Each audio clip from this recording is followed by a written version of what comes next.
tonight. Yeah, it's a dry field right now. It's dry outside. It's crisp. It's cool. These guys are nothing but total kinetic energy here.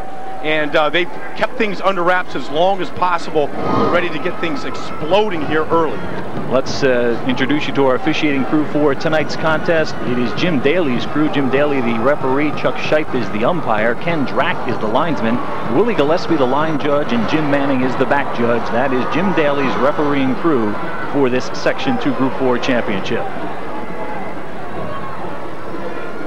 From 82 through 85, Union and Montclair met for the Section 2 Group 4 state championship 3 times. Union came away as the victor. Montclair hoping to turn the tide on that result with tonight's contest. Montclair, as the higher seed, is designated as the home team for tonight's football game. Najeem Calhoun for Union. Union wearing the road white will be kicking it away. And 3 men are back deep for the Mounties. Number 3 in the middle of your screen is Sean Plummer, and he has a world of speed, and Brian, that will just be magnified here on the turf. Yeah, I talked to Sean before the game up in the bubble, and he's got his turf shoes on. He's spatted up. You know, he looks like a track athlete out there. It's going to be a fast track for him this evening. Calhoun ready to kick it away.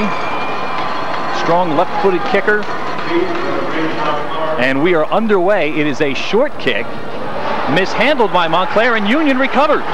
Union recovers the opening kickoff. I don't think Calhoun planned that. He got a bad kick. Montclair wasn't ready for it, and the Farmers have the first huge break of the football game. Yeah, and I think Ron Rogers was up in the front line. I think that Calhoun just shanked the kick, and Rogers, who was kind of dropping back to block, it hit him and it bounced off him.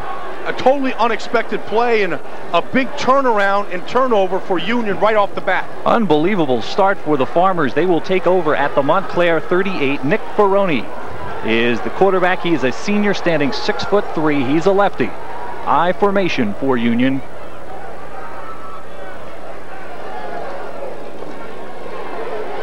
Nimoy gets the first carry, and Larry Nimoy will get about a pair of yards on the play. Nimoy and Ferguson, a talented backfield for this Union offense. Sean Johnson is the wide receiver. Mike Palick is the tight end, and Brian Yornick is the split end. Front line, Billy Tulloch is a good one. Mike Luzzi, Ron Zeiser, Mike Pizarro, and Garrett Nann are the rest of the offensive line for the Union Farmers. Union, who starts 2 sophomores, one of them Palick, the tight end. He's a big kid and a young one and a good one. 2nd and 8.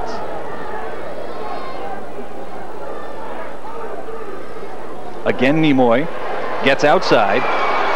Williams misses him. Tyree brings him down, but it's a first down for the Farmers. Damon Williams missed him, and David Tyree had to run him down. So Leonard Nimoy with 2 carries. Watch him get outside on this play. Yeah, and you know what? When you're running on a turf like this, and the guys feel faster, it makes tackling in the open field that much harder to do. And right there, you saw a prime example. Very difficult to bring down a big guy on the move with that kind of speed one-on-one. Nimoy with 22 carries and 172 yards in the semifinal victory against Elizabeth. Ball marked at the 24-yard line. That's where Union has it, first down. Ferroni looking to throw. Looking to the sidelines. It is incomplete. Little surprised that Nick put that ball up and that Coach Johnson decided to go to the pass early. Defensively for Montclair, Darius Garnett getting a start at defensive end tonight. Rogers and Stanley the tackles, David Tyree the other end. The linebacking core, and it's a good one, of Ron Cook, Corey Bober, and Chio Johnson. And then the 4 deep secondary for Montclair has Anthony Perna and Damon Williams at the corners. Dunneman and Liggins are your Montclair safeties. 2nd and 10.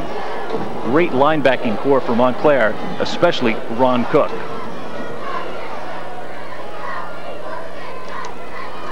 Nimoy again, and he's stuffed at the line.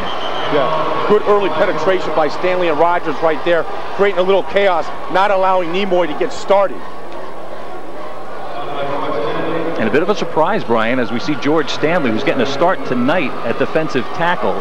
When we did them against Bloomfield just 8 days ago, he did not start on the defensive line. And that's not any kind of a misprint there. He is 290 pounds, a lot of beef in the middle. surprise for Union in that they have not gone yet to Corey Ferguson. 3 runs for Nimoy, 1 incomplete pass. 3rd and 12. Now it is Ferguson. On the quick hit up the middle, he might have gotten, well, he fumbled. Ball popped 3 at the bottom of the pile, and it is David Tyree who comes up with it for the Mounties. Yeah, Tyree, who looked like he was banged up a little bit when we saw him in the bubble and in pregame warm-ups. He hurt his leg in Passaic in that game, and he was a little ginger in warm-ups, but he looked good right there. We saw him last week on Thanksgiving score a touchdown, so we know he can run, and we know that he gets ready to play the game. So at the 10:06 mark of the first quarter, Montclair evens the turnover board at 1-1. Brian Roth, the signal caller for the Mounties. Montclair will start from their own 24-yard line. First give is to Anthony Perna. Perna maybe a yard going right. Perna starting in place of Anthony Nesbitt, the normal fullback, and didn't really get the story from the players or the coaches on what happened with that ball. But Perna will see action tonight, as will Ron Cook. There is Brian Roth. Brian, a junior quarterback, goes 5'8", 160. He's thrown 10 touchdown passes this year. His brother Bill was an all-conference offensive center last year.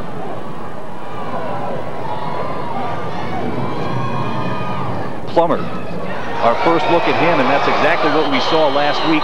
Shifty moves, heads dodging around, and Plummer with the first down. Offensively for Montclair, it's Perna and Plummer in the backfield.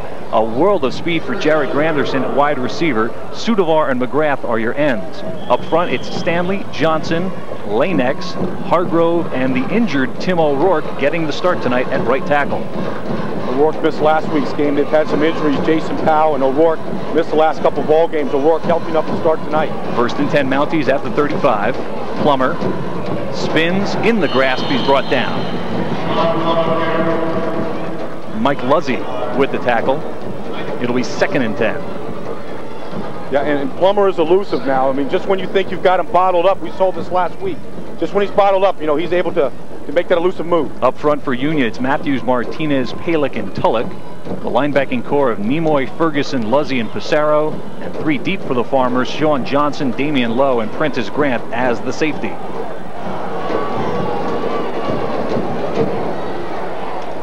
Roth pitches to Perna. Perna coming left, gets a block from Granderson, and is forced out of bounds at the 40-yard line. 8:32 to go in the first quarter. Scoreless here in Giant Stadium in the NJSIAA Section 2 Group 4 Championship game. Damon Lowe with the hit. Lowe getting a start tonight.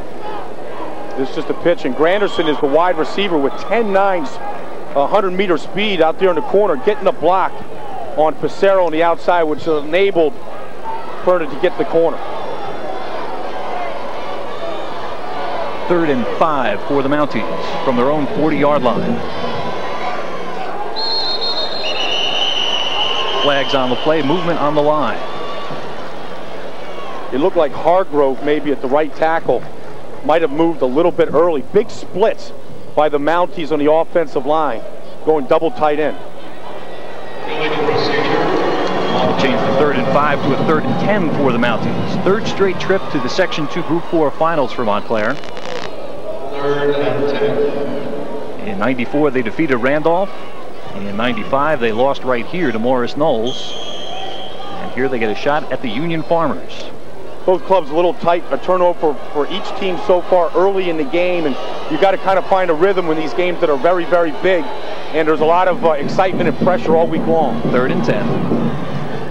Roth rolling to his right. Tulloch after him. Throws for the sideline, incomplete, and that's what we told you about Billy Tulloch. He will pressure the quarterback.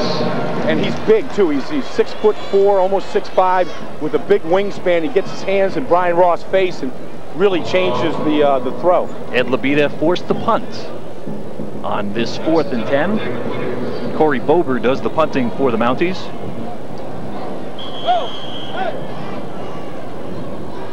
There is Bober.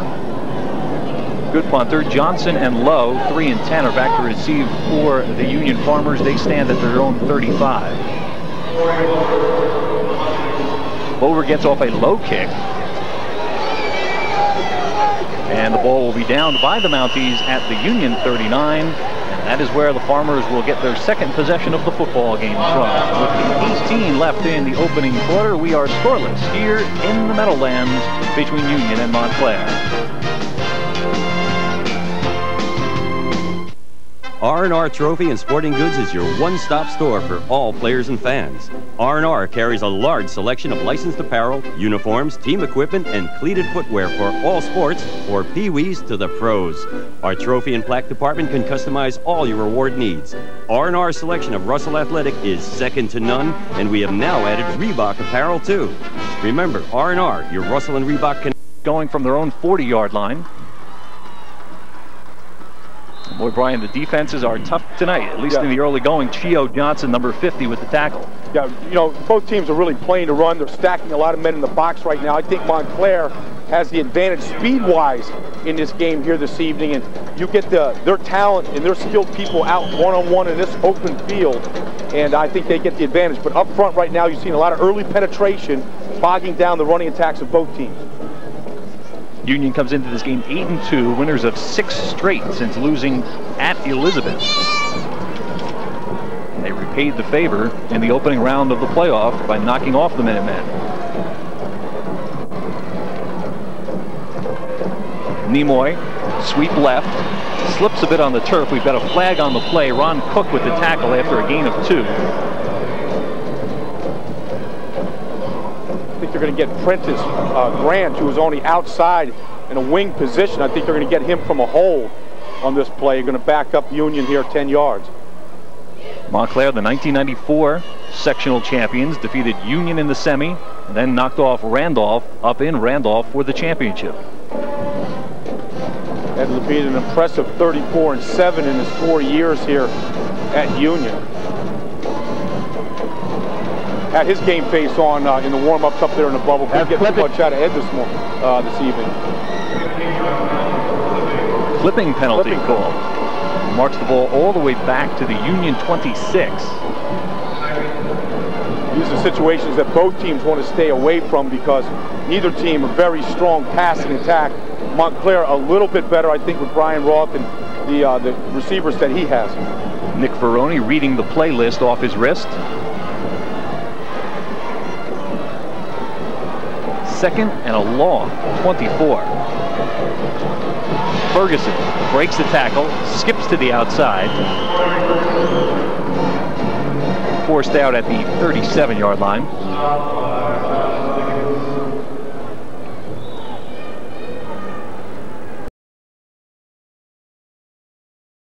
Union High School running back to rush for over 1,000 yards in 3 consecutive seasons, and there have been a lot of great ones at Union High School. He's a big back too, and he has the tailback type speed, a guy that can get the corner, can get in the open field, but runs very powerfully inside as well. 3rd and 13 for the Farmers. Fake to Nimoy. Ferroni looking to throw off the back foot. It's incomplete. That was good coverage by Corey Bover out there on the outside on Corey Ferguson. I think it was Ron Rogers, number 64, who was applying pressure to Ferroni. Ferroni had to throw it off the wrong foot. Yeah, they had some play-action fake on that play where it looked like it might have fake reversed, but it didn't fool Rogers. And put Ferroni under a lot of pressure. They tried to implement a passing attack early this season, Paul, without much success. And they realized that this game and their team and their signature is the running game, and that's what they've stayed with during the winning streak. You see Mike Passero, who is the offensive left guard, but he's also the punter. So, of course, he's got to switch shoes or redesign his shoe. Plummer back to receive for the Mounties. He stands at his own 25. So the officials gave Passero a moment to check the foot. Sideways kick. Gunneman will field it at the 37, and he'll get about 2 yards on the return before he is snowed under by Corey Ferguson.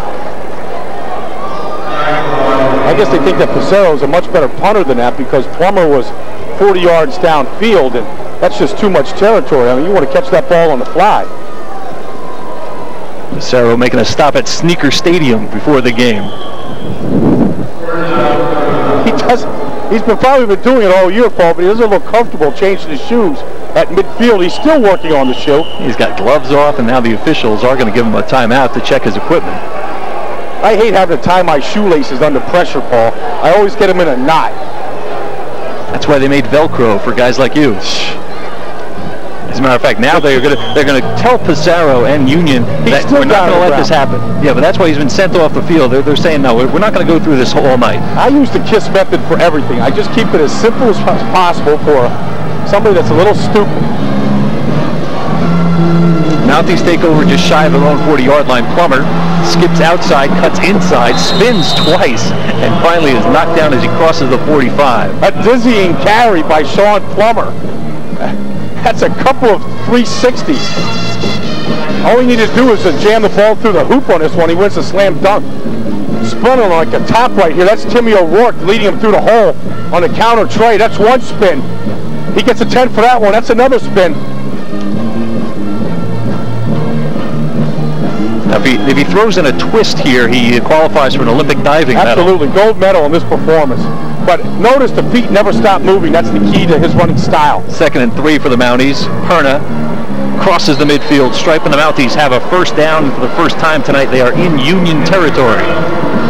Now what Montclair likes to do, Paul, offensively from the running game is they like to run the counter tray or a power O offense where they've got good blocking angles on the front side. They'll block down to the defenders, and they'll pull the offside guard and tackle, and they'll try to go power on power, and then look at Sean Plummer, a lead blocker right there, and Mike Luzzi, the middle linebacker.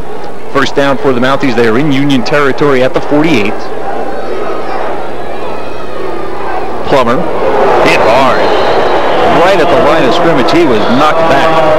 Now, as nifty and shifty as Plummer is, he's only 160 pounds, and when you can get a lick like Brian Matthews did right there, square, as he's spinning, you can plant him into the turf. Watch this hit from Matthews. Here goes the off guard right there. That's Stanley.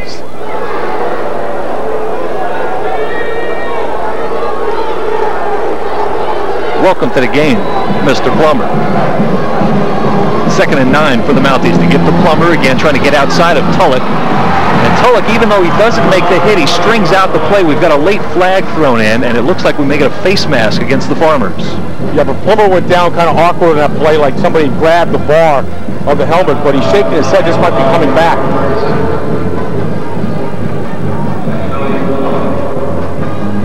With a clipping foul called against the Mounties. You know what happens is Tulloch really strings Plummer out on the play, and it changes the blocking angle of the wide receivers downfield, as instead of coming inside on a slant play, he's really widening it to try to go on the outside. The defenders change their position and change the blocking angles. Against the offense. Flipping against Montclair, moves the ball back to their 37-yard line. Tell you the kind of pressure Billy Tulloch can put on. 1 minute, 30 seconds to go in the semifinal against Elizabeth. Elizabeth driving. He tips a pass. It's intercepted by Leonard Nimoy at the Union 15 to preserve the win and get Union here tonight. Yeah, Tulloch's got a good motor. He's relentless when he's pursuing an offensive player. 2nd and 25 for the Mounties. Ruff setting the screen up, looking for Perna. He finds him, and it's Nimoy who was right on top of the play. Nimoy did not bite on the screen play. He stayed home with Perna, makes the ankle tackle. Yeah, Nimoy, fantastic running back, but equally as good at linebacker. Does a great job of reading this play, sees Perna coming out of the backfield, jumps right on, doesn't make the play, but look at this pursuit by Matthews from the other side of the field. Nimoy with the first hit. Here comes Matthews right there. This is a championship game. It's sudden death. There is no tomorrow. And these guys have a lot of energy on a cold night in the Giant Stadium on a fast track. They're going to be coming after them all day with good pursuit like that. Leonard Nimoy with a pair of interceptions defensively this year. It is 3rd and 28 for Montclair. Yeah, both teams are stuck in third and long situations. Ruff, forced from the pocket by Tulloch. Running for the sidelines, he will throw it. It's incomplete. He was throwing to save a loss, and he almost threw an interception. Yeah, and the problem that Ruff had was he only had one receiver downfield, and that was Granderson. He was outside of his reach. He simply can't throw the ball that far on the run. He was a good 30 yards downfield.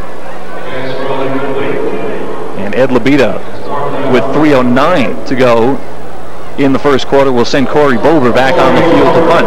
Again, it is Lowe and Johnson back to receive.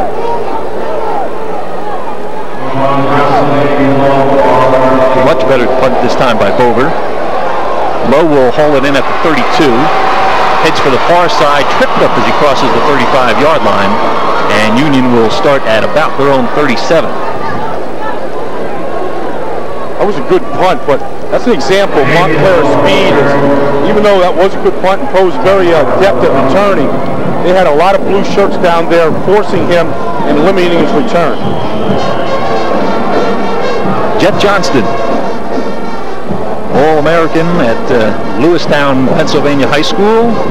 Then he played running back at University. That's where he went. I knew you would remember. First and 10 for the Farmers. Excellent winning qualities, Jeff Johnston.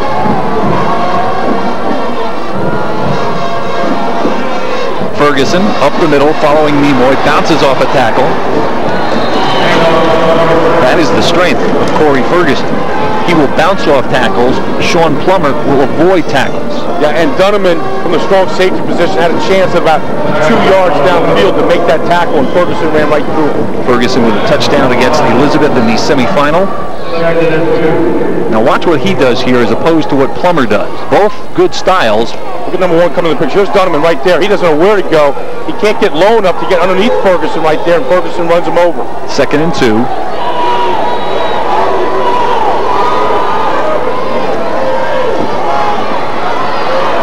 First down, Union. Ball pops free, but I think they're going to rule he was down already. Ferguson with the big gain, and it will still be Union football in Montclair territory. A chorus of boos from the Mountie fans, and now they've got something to cheer about because the officials confer and give the ball to the Mounties at the 45.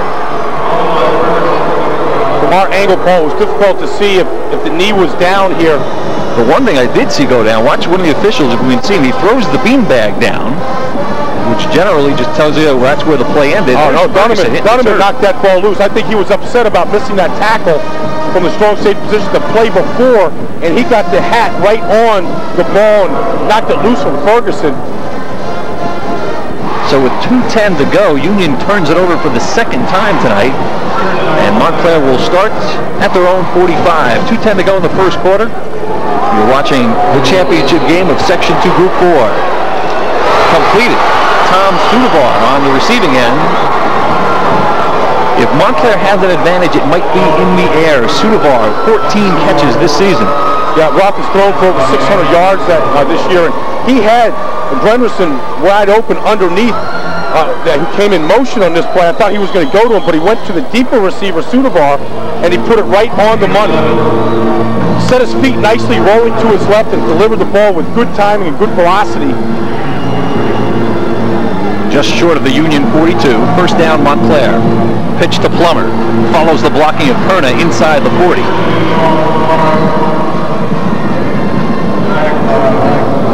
That's where Plummer, I think, is the most dangerous. On the pitch out like that, in the open field, one-on-one, he can make people miss. Incredibly consistent performer. 19 touchdowns in 95, 19 touchdowns in 96. All NNJIL first-team running back last year. Probably will repeat that honor this season. 2nd and 7. Perna cuts outside a big block. George Stanley leading the way, opened up a big hole to the left side. Perna had been getting only about 3 carries a game, but with Nesbitt not playing tonight, Perna getting an opportunity early in the game to touch the ball on both the run and the pass. Well, you saw George Stanley work his man back 7, 8, 9 yards. Watch number 62. Yeah, we talked about Stanley right there. He charged a little cab fare on Matthews. He took him for a good ride downfield. Stanley at 290 pounds. And Montclair coming out in a power running attack, 2 tight ends. 3rd and 1 for Montclair. Plummer right into the middle of the line. It will be close. We may get our first look at the chains with 26 seconds to go. Running behind a talented senior left guard, Chio Johnson, right there. Also doubles as the middle linebacker. Brian, tell us a little bit about this offensive line play for the Mounties. Yeah, this is just a power attack right here. They're doubling down on the nose tackle right there, leading with the fullback. And Plummer, nothing but just no dancing, no hesitation, just a hat right into the belly of that hole right there, just trying to squeeze through. Stretch the markers out, no need to. See, no hesitation by Plummer on that short yard situation. And you see a lot of times talented tailbacks that like to dance and shift, they don't like to get in there for that tough yard like that. They'd rather try to avoid somebody, but for Plummer, knows the value of moving the chains, getting the first down, keeping the momentum going, their deepest penetration here so far tonight. Good point. Now, he may do exactly the opposite right now on first down. On first down, he may take it into the belly, may see it close up, and may try to bounce the outside. But on third down, he knows what he has to get. Good point. Here we go for Montclair. Decides to snap the ball. The play does get off.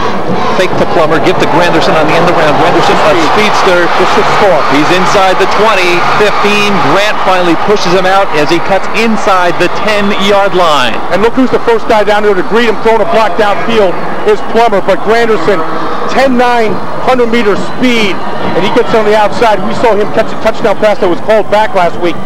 Watch the blocking of the line as they set up the end around. Oh, look at Tulloch right here. See, they're catching him right there, over pursuing on the play. Everybody keying on Plummer, which is what a reverse is designed to do. Excellent call, excellent design. Now look at Plummer, number 3, trying to get a block downfield. Curtis Grant. And Sean Johnson finally pushes him out inside the 10. Montclair is on the move at the end of the first quarter with the score Union nothing, Montclair nothing.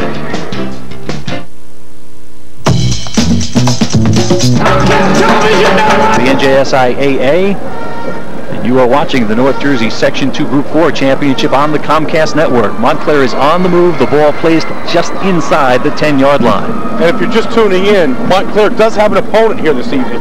It is Union. There's Coach Johnston right there talking about a defensive situation right now where Montclair really took advantage of Union over pursuing, especially Billy Tulloch, and they caught him on a reverse. And we talked about at the beginning of the program, the Mounties have tremendous team speed. And on a turf field, I think sometimes that gets accentuated a little bit more than on some of these bad grass fields at this time of the year. You saw the two opposing coaches. Ed Labita is 0-1 here at Giants Stadium, the Morris Knowles game of last year. Jet Johnston is 2-2 as an assistant coach with Penn State. Inside the 9, first and goal. Perna. Ferguson wraps him up, but Perna drags him forward near the 5-yard line. Yeah, good blocking design over there on the left side between Johnson and Stanley. They cross-blocked up front. Stanley blocked down number 62, and Johnson cross-blocked. And it was a nice job of Perna right there, bouncing through, almost breaking a tackle to the end zone. Here's the change that we saw a lot on Thanksgiving Day. First quarter statistics, Montclair with a slight advantage in rushing yards. They also completed the only pass of the first quarter. 4 first downs for Montclair, 2 big turnovers for Union. Second and goal from the 6. Plummer inside the 5 before he's pushed back. Brian, I was saying on Thanksgiving Day when we saw Montclair take on Bloomfield, Ed Labita often brought in Ron Cook as a blocking back. Cook is in right now. Yeah, extra blocker. You know, Cook is 215 pounds, just a bigger force at the fullback position. He didn't carry the ball that day. He was strictly a lead blocker up front. And right now, what you're seeing, the strength of the Union Farmers is inside. The defensive tackles and excellent linebacking play. Look for Montclair to attack the outside corners on this third down play. Timeout, Montclair. Nope. Now they're going to give it to Union. Jim Daly signaling for Union timeout with 10:58 to go in the second quarter. Montclair on the move. We are scoreless for the North Jersey Section 2 Group 4 Championship.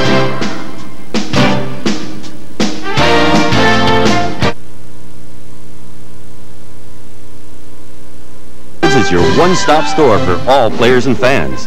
R&R carries a large selection of licensed apparel, uniforms, team equipment, and cleated footwear for all sports, for pee-wees to the pros. Our trophy and plaque department can customize all your award needs. R&R's selection of Russell Athletic is second to none, and we have now added Reebok apparel too. Remember, R&R, your Russell and Reebok connection.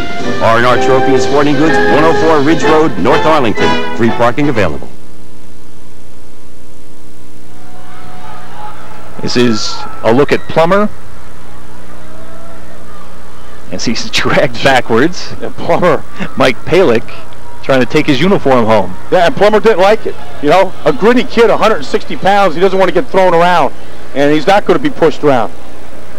Plummer already 9 carries today, 25 yards. Perna, his counterpartner right now, 4 carries for 19 yards. As we expected, Montclair trying to establish the run.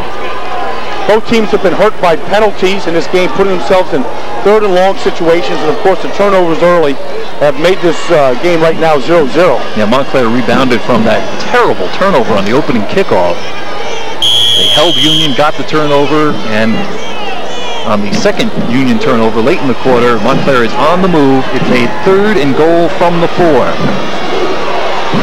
Perna back in the backfield along with Plummer. Roth looking to throw for the end zone for Granderson, too far, incomplete. Key factor to bring up here on this pro field that we are playing on today, the goalposts are 4 feet 10 inches narrower than on a high school field. Watch this pass attempt. Roth has his man open here. Sean Johnson is beat on this play by Granderson. Hello, camera.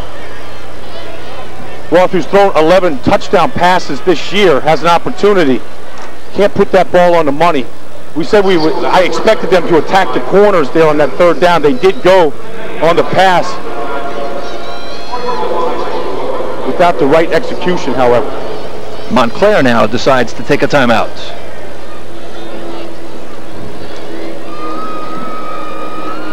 Union with 10 state championships to their credit.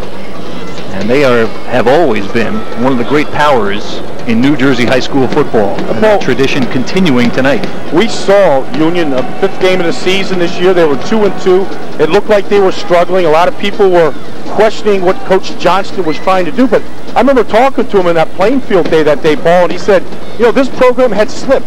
These players were resting on reputations that had been earned and garnered in years before, and it took a while for the players to grasp his system and his style. And of course, since that day, they haven't lost. They've been on a good streak right now. They believe in what he's trying to do. First title back in 1939 under Coach Harry Lake. They're looking for number 11 tonight under first-year coach Jet Johnston. 4th and goal. Montclair's going to go for it. I think it's a good call, Paul. I really do. I think that, you know, if they don't make it, it's a field position game at this point. You keep Union bottled up inside the 5-yard line. I think you go for it right now. You try to make the big play. But they go with a 1-man backfield. Plummer is in at a slot back. And now no one in the backfield. Cook in motion. Roth rolling left. Looking for Tyree. Way out of the end zone. Montclair will turn it over on downs. Well, the strange thing about that offensive play was that all 5 receivers that were in a pattern ran to spots. Nobody was on the move. Once they stopped, the play stopped, and it was easy to cover them, Paul. I would have liked to see some kind of a crossing pattern or a pick where you can get defenders one-on-one and create an opening. And then that play right there, all the receivers, Tyree, Plummer, they all ran to a certain spot. He had good protection. He had time right here. And the pass well overthrown. He had 2 receivers in the area, but Brian Roth tossed it out of bounds, and Union will take over at their own 4. But now comes the situation that Brian was alluding to before.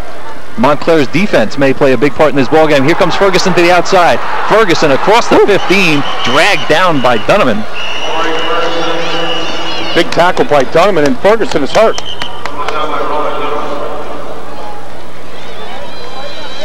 Sometimes when you get pulled down by your neck like that, your feet get trapped underneath you. Big block by Nimoy right at the point. And Ferguson, you know, inside-outside ability. Watch his legs underneath get pulled back right there. his right ankle. You see that happen a lot, Paul. But Ferguson, a big guy, and was able to shake it off. Watch again as his body is going to get pulled down, and that's an impressive ankle. Impressive tackle from the strong safety position of Dunneman. From the 16-yard line, first down, Union. Huge first down gain for Ferguson. And again, it's Corey Ferguson. This time tripped up in the backfield, Ron Cook. Headed to Virginia Tech. Yeah, going to be a Hokie. And Ron Cook is a guy that freelances a lot. He's listed as an outside linebacker, but he has a lot of leeway in where he gets to go. You see Ron Cook today blitz a lot inside.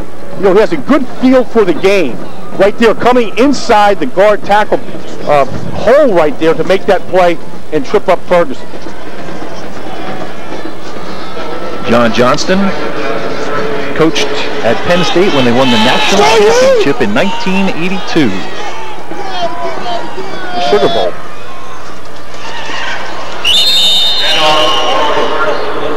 We mentioned that Ron Cook was headed for Virginia Tech. Actually, first, Ron is headed for the basketball court. Big factor in last year's sectional finalists at Montclair. And you'll see that basketball ability come in on the football field tonight, as his hands on all passes are always up in a quarterback's face. Let's see, you can see a little bit of the orange that when they played Linden and he knocked heads. A little bit of the black from Elizabeth. I know that. You can get a little color from each of the teams they've played so far. Yeah, they just put that decal, that Union decal, over all those scrapes. That's as clean as that helmet's going to get here today. You also saw an LR sticker on Ferguson's helmet, as all the coaches and players have. Matter of fact, we get a flag here. Of course, LR in memory of head coach.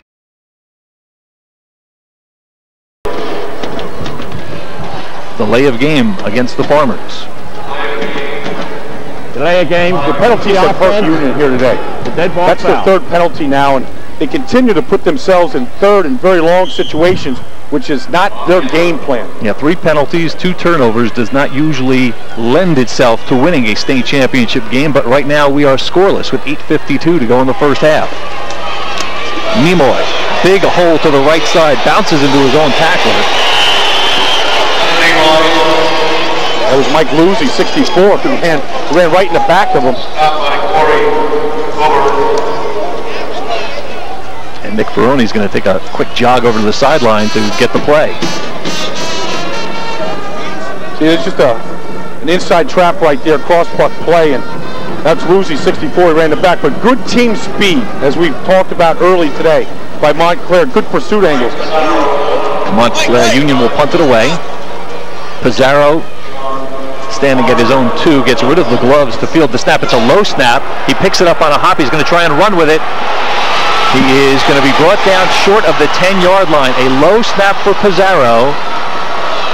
And when he mishandled it the first time, he decided, well, I'm not going to punt it. I've got to try and do something with this ball. Runs to the sideline, forced out of bounds. Huge break for Montclair. Yeah, and you know what team speed does, Paul, is it constantly puts pressure on you in all phases of the game. And losing right there, no opportunity to pick that ball up off the scramble on this low snap right here and get that ball away. You'll see right here, 73 right on top of him.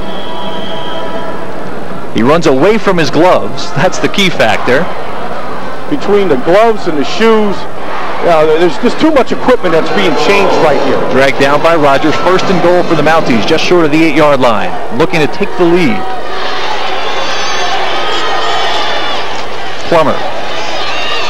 Tripped up by Tulloch. Gain of 2. There's a lot of pressure on the Union defense now. This is 2 times in a row, trying to make the big stop inside the 10. And I just think there's too much skilled talent on Montclair to keep this team out of the end zone, given these kind of opportunities.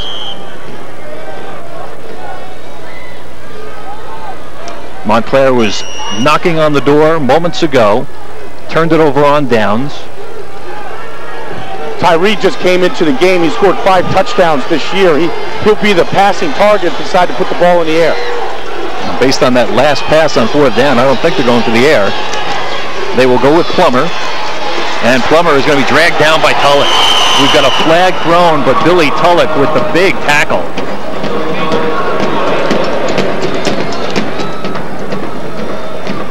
Montclair went to a heavy formation right there. They were overloaded to the right. Both tight ends, Tyree was over there on the right side. 4 offensive blockers. Tulloch fights them off, all of them right here. And he grabs that face mask. Unintentional. But that's not unintentional. That slam right there is just a good aggressive play. Unfortunately, he grabbed the face mask to get a hold of him. So the big defensive effort by Tulloch, unfortunately, as I said, because of the grab, you grab him for the first thing you get a hold of, and Montclair is going to have new life inside the 10. Defense, the ball keeps it down a second. That's a good matchup over there, by the way. That's Tim O'Rourke at about 250 pounds going against Tulloch. And 2 big guys. O'Rourke missed a couple weeks now, might be a little rusty. Good matchup going on, 77 against 75. 2nd and goal from the 6. Split backfield now. Montclair shifted out of the I. They give to Perna. Perna bounces to the left, knocked down as he crosses the 5 at the 3. Leonard Nimoy with the tackle. Got the strength of this Union team is the linebackers. Nimoy right there. Picture form tackle, taking Perna off his feet. It's the same situation now we had in the last series, 3rd down from the 4. Real quick, Brian, if they don't make it here, do they go for the field goal this time, something they didn't do last time? I'm putting you on the spot now. Yeah, you know, I think you keep going for the touchdown. Well, let's see what Montclair does here. It's 3rd and goal, the ball marked at the 4. Tyree and Johnson one-on-one at the bottom of the screen. Cook in the backfield now. The give to Plummer. Plummer cutting inside. He'll be short. Made it to about the 2-yard line. Got good penetration by Union, too. Tulloch coming across the line and Pelek and forcing Plummer to bounce it to the outside.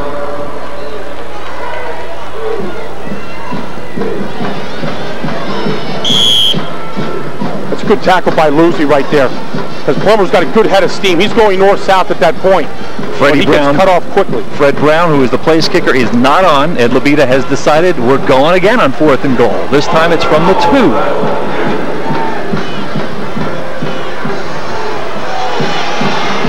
Last time they really spread it out with 4 wide receivers.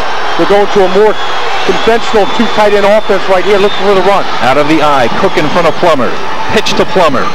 Trying to follow Cook. He slips on the turf. Union holds again. 2nd goal line stand for the Farmers. Yeah, you know, and I talked with Ed Labita before the game about the wet turf, and I said it's going to be slick. You can't wear tennis shoes on this field. You've got to go with the turf shoes. Now, Sean Plummer knew that. He came out wearing and equipped with the turf shoes, but that was just a hard, aggressive cut. You saw the water slide out from underneath him like a squeegee, and it really messed up his cut right there. In defense of what you're saying, and I do agree with you, that's really the first player we've seen slip on the field tonight.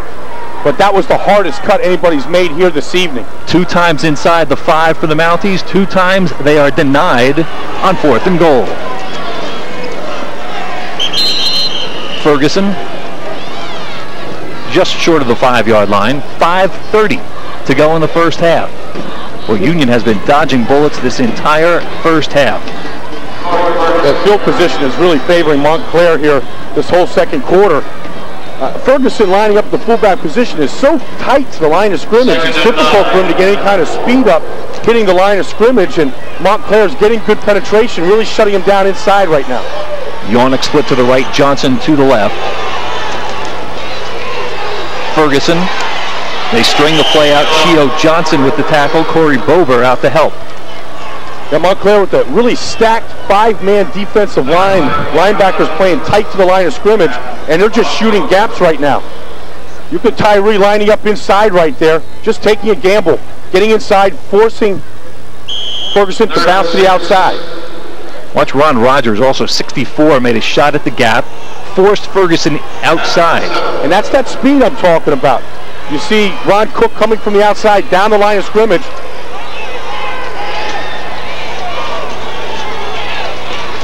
Nimoy trying to get outside.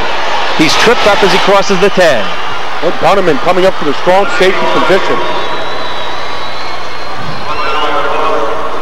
Came in tonight with 39 tackles. Very aggressive, and that's what you're looking for from the strong safety. A guy that can come up and freelance from the secondary and make big open field tackles. Because Nimoy's got it. He's got his man out front right there. That was Pissarro leading the way, but that's a tough tackle and an important one. That was one of the defensive switches that Ed Labita made. He moved Dunneman from free safety to strong safety. To take advantage of that aggressiveness, Paul. 3:44 to go. And again, Passero making the changes. The gloves are down. He's standing inside the end zone. Gets a better snap this time. Gets away a line drive kick fielded by Dunneman. Dunneman, a good return man.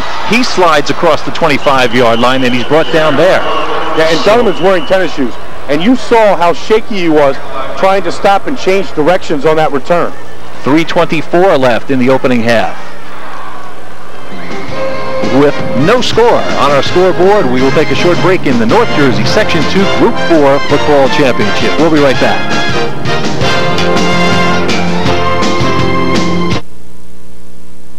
For 1 million cable television customers, we found a way to break new ground.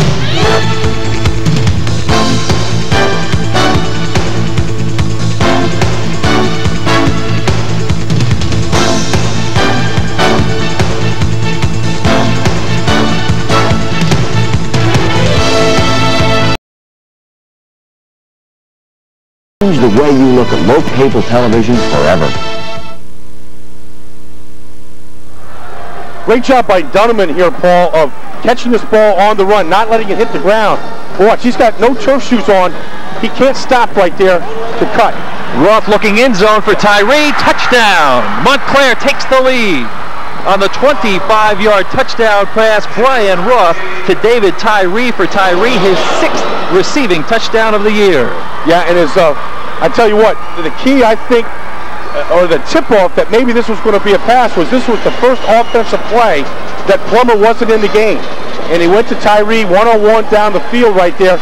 Excellent pass by Roth, and we said that, you know, if there was an advantage by Montclair, it was in the speed department and also a little better passing game, Paul. Good point. We talked about that earlier, Brian. You mentioned the speed of Montclair, and Tyree just got a step or two beyond his man. Fred Brown will come on to attempt the point, but first, the Mounties want to call a timeout.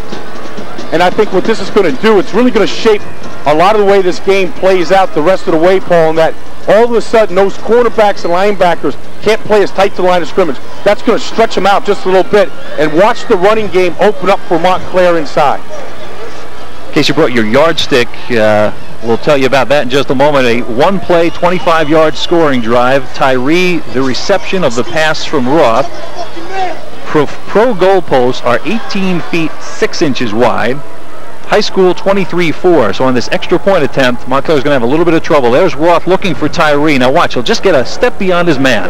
Yeah, that's little Nimoy, who lined up at the outside linebacker position and then walked out slowly on Tyree, a little too cavalierly, and I don't think that he really took that coverage very seriously. We hadn't seen a deep pass by Roth yet like that, and I think he was looking to come up for the run, and that's all Tyree took was just that step, and that's the speed right there.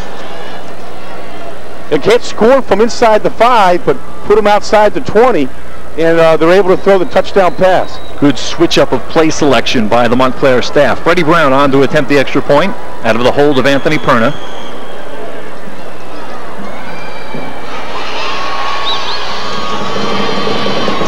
Nothing Montclair lead, 3:19 left in the opening half.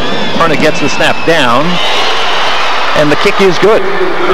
Montclair leads 7-0 with 3:19 to go in the first half of this sectional championship. And let's see if he puts it right inside the trombone here in the end zone. Whoa, here comes Sean Johnson trying to block that pass, and you know, if you want to see how much an effort a team is giving you on any single point in the game, watch the special teams play, especially field goal extra point. Sean Johnson laying out to try to get a finger and block that pass. He ends up hitting the kicker on the play. Surprised there wasn't a penalty levied for that hit. Although it was unintentional, he still got Perna on the kick. Mounties with the early 7-0 lead. They get on the board first, which is unusual for Montclair. 6 times this year they've come from behind to win football games. They are on a 9-game winning streak since an opening day loss to St. Joe's of Montvale. Prentice Grant back to receive. Grant standing at about the 8. Union really needs to get some field position. They have had none on offense in the second quarter. A good kickoff return right here, I think, would give them a little bit of momentum.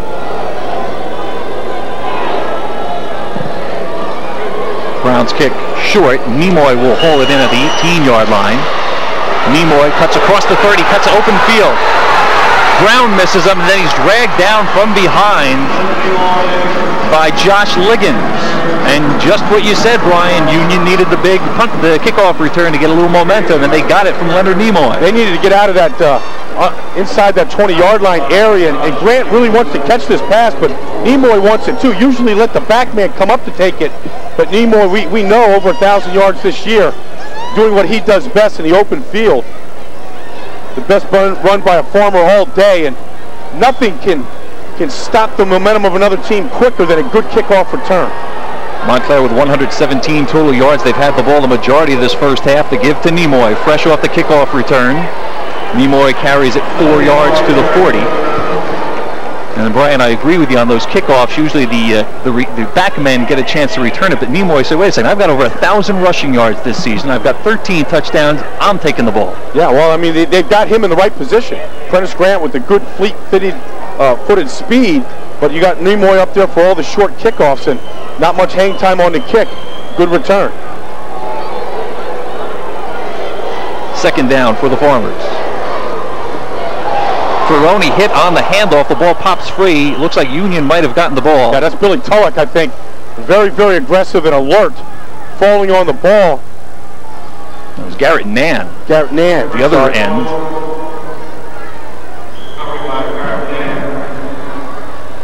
Handoff just never happened between Nimoy and Ferroni. No, there was a lot of mix-up in the backfield. It was a bad timing on the play. Because of the penetration right there by Ron Rogers, taking Ferroni as he's trying to hand off the ball, and he separated the ball from the man trying to take the handoff. 2:11 to go in the first half. 3rd and 8. Pitch to Nimoy, cutting across the green, knocked down by Ron Cook. Ron Cook, second team all-conference last year, 58 tackles and 15 sacks this season. And I tell you, Montclair flat out does not respect the arm or the passing game of Union and Nick Ferroni, because they're just playing the run even on that 3rd and long situation. Now 4th down, I don't think they're going to give them any respect on this either. Yeah, until Union completes a pass, Montclair is just going to keep coming closer and closer. 4th and 8. Sean Johnson at the bottom of the screen, the leading receiver for Union with only 7 catches this year. Pitch to Nimoy. Open field tackle. Williams had him momentarily, slowed him down enough for Dunneman on downs. The Mounties take over. Yeah, and Damon Williams one-on-one with Leonard Nimoy, and a fantastic job in the open field. Union got exactly what they wanted. Nimoy on the outside with the pitch, one-on-one with the defender. Ferguson with the lead fake block right there. This is what you want with a good tailback. But very, very formed tackle right there, keeping his head right on the numbers, not being faked out by the inside move. By the way, penalty on the play. Holding against Union naturally declined because on downs, Montclair will take over. 1:21 to go in the half. Montclair leads 7-0 on a 25-yard touchdown pass. Brian Ruff to David Tyree. Now, Union guilty of a lot of infractions, penalties, and turnovers here in the first half, Paul, but I think a lot of those infractions are caused by the speed of Montclair and the pressure that they put on you in all phases of the game. Montclair looks like they want to go back up top. Roth, screen middle, looking for Granderson, incomplete. Dangerous to throw that one up in the middle of the field. Well, dangerous design. What they did was they spread out the whole field. They had offensive players going in all directions with Granderson coming underneath and trying to take advantage of his 10-9, 100-meter speed. Great track athlete. Tulloch just says, you know, I know what's going on here. I'm just going to try and get to Roth as quickly as I can. Good reaction, though. Ferguson right there in position along with Pizarro. Roth just trying to buy time, let Granderson come underneath on the underneath route. Just a middle screen setup. 2nd and 10. Perna still fighting forward. He's crossed the midfield stripe. He's got open running room. Nimoy coming at him from the side. At the 20, the 15, 10, 5, touchdown, wow. Anthony Perna. A 58-yard touchdown run with 1:04 to go in the first half, and the Mounties lead 13-0. Perna, his second touchdown of the year on an inside quick-hitting trap. I think Gio Johnson was the guard that trapped, but still Perna was hit right beyond the line of scrimmage. It should have been brought down, but it's been explosive speed that I didn't think Perna had. We knew about Plummer and Granderson and some of the Tyree, but we didn't expect that really from Perna. Not a great opportunity this year to carry the football a lot. Anthony Nesbitt has been the second go-to guy in the backfield, but Perna with an opportunity in a state championship game to get a chance to carry the ball, and what an opportunity he took advantage of. 2 plays, 58 yards, an incomplete pass, and then the Perna 58-yard touchdown run. Brown on to attempt the point. Perna with the hold.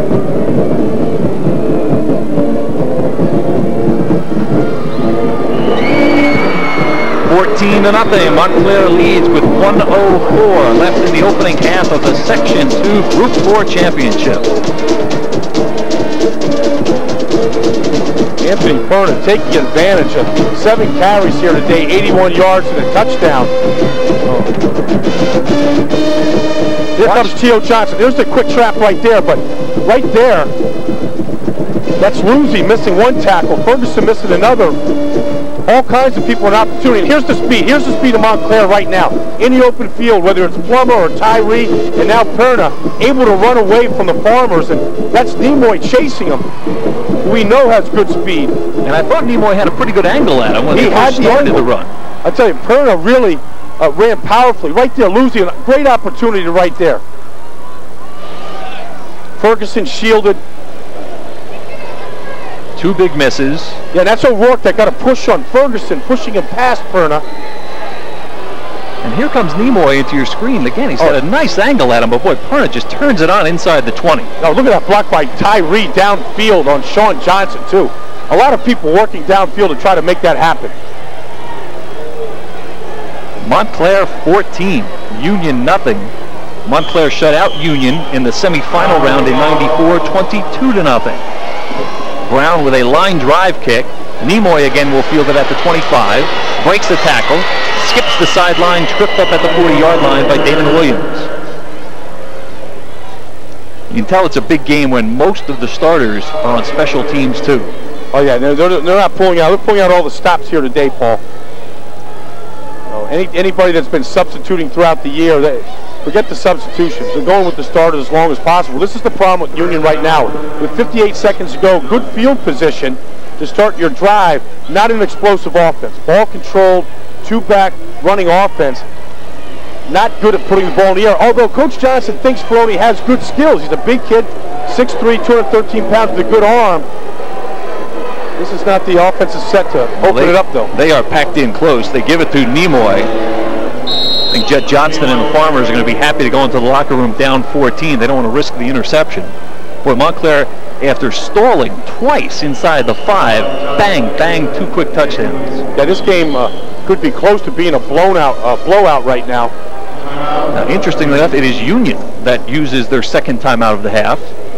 They picked up 8 yards there. Maybe they feel with 43 seconds to go.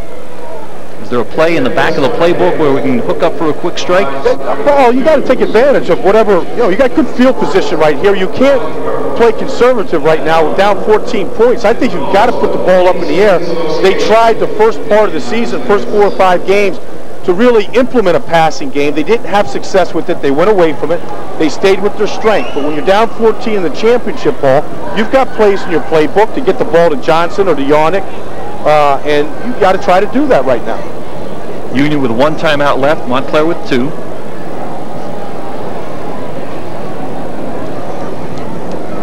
If you can get isolated on the outside, Perna and Williams, the cornerbacks, are only about 5'8". They're not big guys.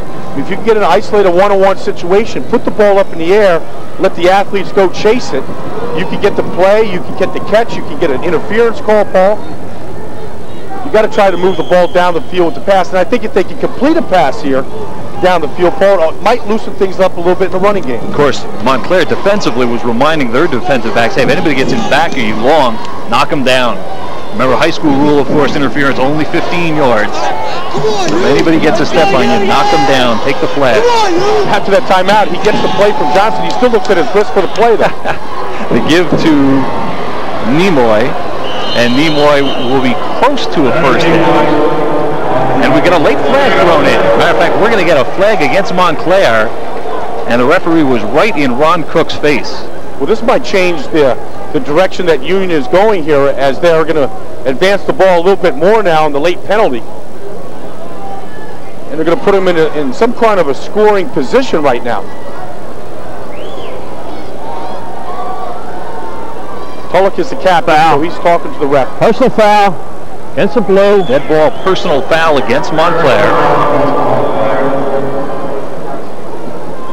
Corey Bober right there, I guess, on the infraction.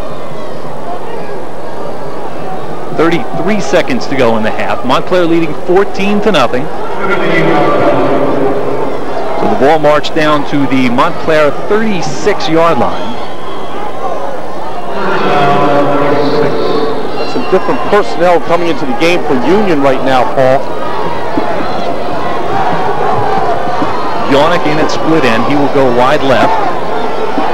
Alan Thomas is in at the right side, split end. They give it to Ferguson. He wanted to throw the option pass, but Ron Cook was right on top of him. Well, I mean, that's a design of trying to go to the trick play right there, isolating Yannick one-on-one down the field with Perna. Watch Ron Cook. We talked about he will line up all over the field. That time he's more of a defensive end. Yeah, you know, and I hate to say this, you know, because this is kind of a stretch. I know it's only high school, but when you watch Cook play at this level in Giant Stadium, you're reminded of a number 56 that played here, and who this stadium should be named after one day. 2nd and 10 for the Farmers. 12 seconds to go in the opening half. Play action. Cook in the face of Ferroni. Ferroni gets away, throws on the run for Yannick, who just can't bring it in. Yannick bobbled it, and falls to the turf. Once again, Cook all over the face of Nick Ferroni, but Ferroni showing his size and strength and competitiveness. And that's why he is the quarterback of this team. He is a leader. No opportunity for the guard right there, Lucy, to get to Cook. Cook had a shot at him. George Stanley had a shot at him. And then he throws a strike to Yannick right here. Yannick has a shot at the ball. You got to catch that pass, Paul. You got to catch that ball in a championship game right now. He put it right on the numero uno.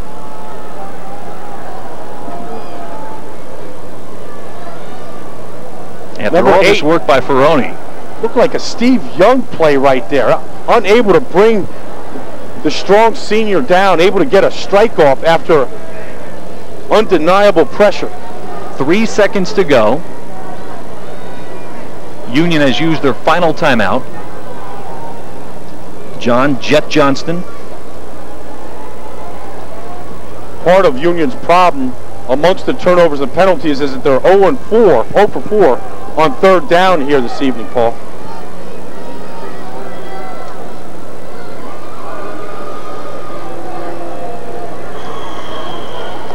The big factor so far, though, Union has not been able to play their game here this evening. The running game has been bogged down under constant pressure by the Mounties. 3rd and 10. 3 seconds to go.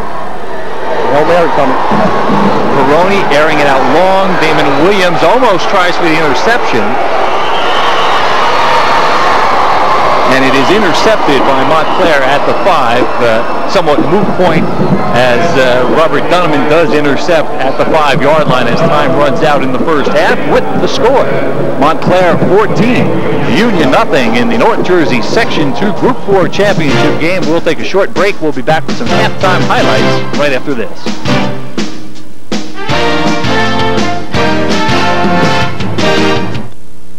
Before the day begins, you need to wake up to something new. This is Wake Up New Jersey, live on the Comcast Network. So wake up every weekday at 6 a.m. for the latest news, sports, weather, traffic, plus the ever-present Jim Gerhardt. And spend your morning with us because it's time to Wake Up New Jersey. You need to start your day the right way. Tune to Wake Up New Jersey, only on the Comcast Network. R&R Trophy and Sporting Goods is your one-stop store for all players and fans. R&R carries a large selection of licensed apparel, uniforms, team equipment, and cleated footwear for all sports, for pee-wees to the pros. Our trophy and plaque department can customize all your reward needs. R&R's selection of Russell Athletic is second to none, and we have now added Reebok apparel too. Remember, R&R, your Russell and Reebok connection. R&R Trophy and Sporting Goods, 104 Ridge Road, North Arlington. Free parking available. Welcome back to the Meadowlands, everyone. 14-0. Montclair leads at halftime of the Section 2 Group 4 State Championship game. I'm Paul Spahala, with me Brian Baldinger. Statistically, through the first half, Montclair with 104 rushing yards. Montclair with 42 yards in the air for 146 total yards. Each team with 5 first downs, each team with 3 penalties, but the key factor, 3 turnovers for the Union Farmers. We went through a scoreless first quarter in this football game, but then the special teams, as they so often do, played a big part in this football game. Union had trouble with a punt in the mid part of the second quarter. It was a short kick by Mike Pissarro. Got him and returned it to the 25 where he was stopped, and then Brian, the Mounties went up top, rough to Tyree. Yeah, the other goose egg on that screen at the stats was the passing game. Montclair right here to Tyree, one-on-one, and Leonard Nimoy a little late getting out there at the outside line position to cover. Union marched back for 4th and 8, but a great tackle by Damon Williams gave Montclair the ball back after an incomplete pass.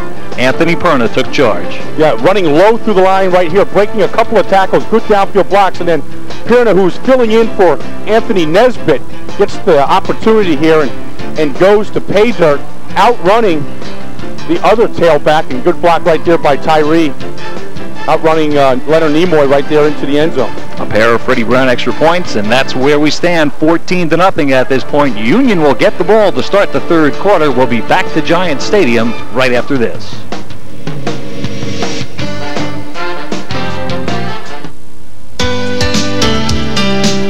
Hi, I'm Paul Dillon of Comcast Let's Cook.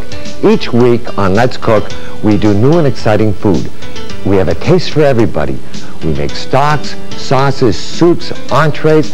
Each week it's a different menu, new and exciting food, current trends, low fat. That's Comcast Let's Cook, only on a Comcast network. Union nothing at the half. I'm Paul Spahala, with me Brian Baldinger, and Brian, Union gets the ball to start this second half, and boy, they had better move the football. No question about it. It's got to start on a good kickoff return. We saw that do that in the second quarter. They weren't able to capitalize, Paul. This is a senior-dominated team, and it's going to be their seniors that have to step up to get them back in the game. Prentice Grant, number 5. Sean Johnson, number 3, back to receive for the Farmers. Freddie Brown will kick it away for the Mounties. Leonard Nimoy have had both kickoff returns so far for Union for 53 yards here this evening.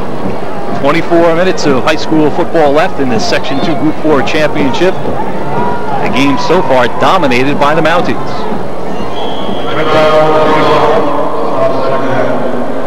And the second half is underway. Again a short kick. Again it will be Nimoy from the 21. At the 30. Gets to the 33-yard line, and that is where the Farmers will start from. Now, I don't think the Farmers are going to sway too far from what their offense is all about. Look for them to really tuck it behind Billy Tulloch at the offensive tackle position. Stay close behind him. Union in the first half fumbled the first time they touched the ball, fumbled the third time they touched the ball, gave it up on downs the 4th and 6th times, and through that last minute, that last second interception to end the first half. It was not an impressive offensive show for the Farmers. It's not a big start here in the second half either. It's very tough up the middle. And we've talked about speed all night, Brian. They've got the speed to contain Union, and Union's not even trying to penetrate the outside. Yeah, we haven't seen Ferguson or Nimoy really get loose here this evening, and you know, so much of it has to do with the pressure that they apply up front. But I think that Union, this is the second half. This is all there is to it. And I think it's going to be the extra effort up front. You know, if Union's going to get tracked, that's what's going to happen. 2nd and 8 out of the eye. Nimoy bottled up right away. They just can't get going. Ron Rogers is in on the tackle. Rogers having another good game. That's Jason Poe, number 73 from Montclair as well. You know, they've been missing Jason Poe and Timmy O'Rourke the last couple of weeks, and those are two key linemen successfully done without, but with the two key seniors up front right now, it's really helped them on the line play. 3rd and 10 for the Farmers. Nick Ferroni only called on to make 75 passes in the first 10 games this season. Won't get a chance to throw here. That play just never got going. You had players going everywhere in the backfield. Yeah, that looked ugly, really ugly. The ugliest play so far this evening for Union, and you know, it was designed to be a reverse out and then a pitch to Nimoy, and there's just too much pressure in Ferroni's face. 4th and 13, and here's another factor of the ball game that's been a sore spot for the Farmers. Passero goes back to punt. He had one short punt. We showed you that on the highlights. He had one punt where he never even got it off because of a low snap. Dunham back to receive. A low kick this time. Almost blocked. Plummer will field it at the 42. Changes direction. Slips and falls. Drops the football. Still free.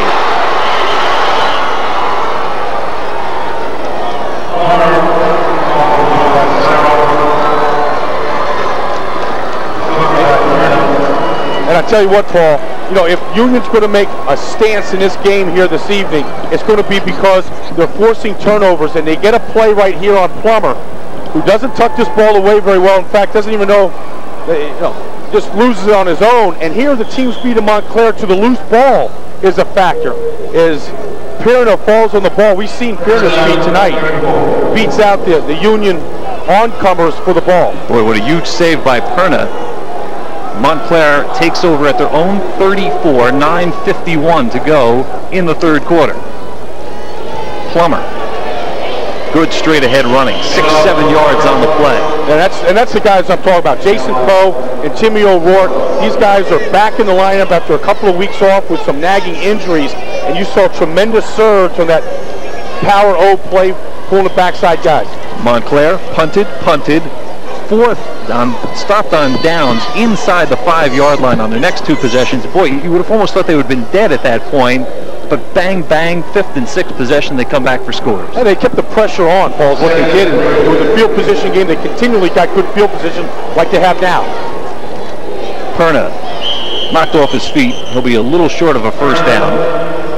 You got to give Montclair credit. Twice they turn it over on downs inside the 5-yard line, and emotionally they're still up in the ball game to score on the next 2 successive possessions.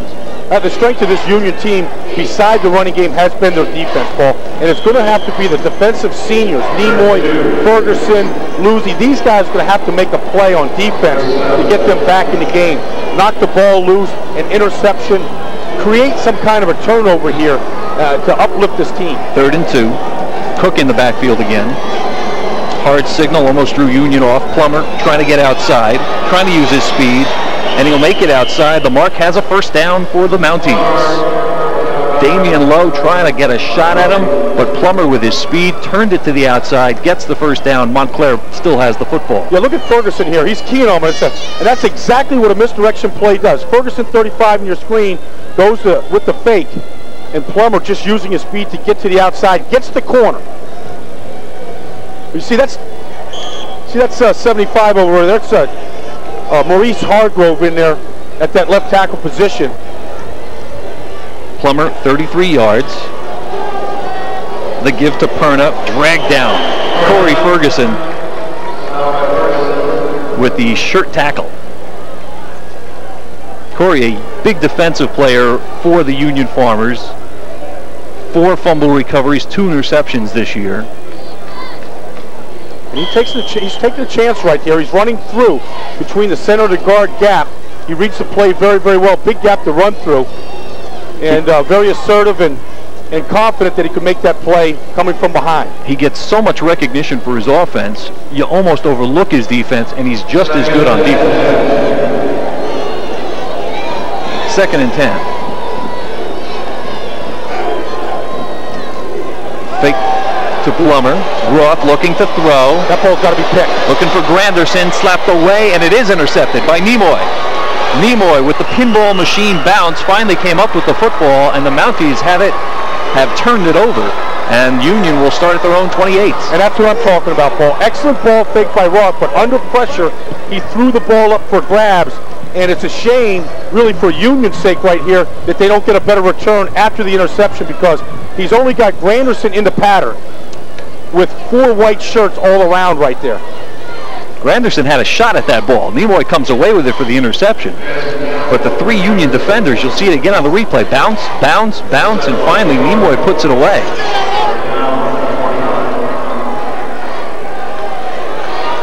Farmers start from their own 29. Nimoy trying the left side, and Dunneman comes up real quick.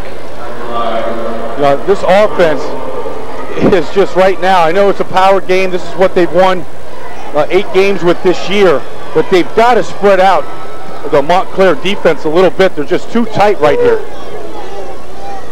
This is Prentice Grant at the wing position. He's going to try and get some pressure.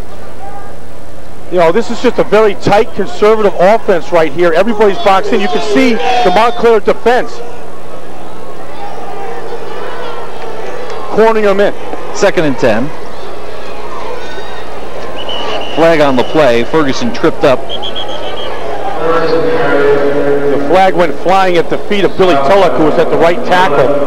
And he was on the ground, kind of an awkward position. We're going to get some kind of a hold here. And once again, Union in a 2nd and long situation. Jim Daly and his crew talk it over. Below the waist. On the white.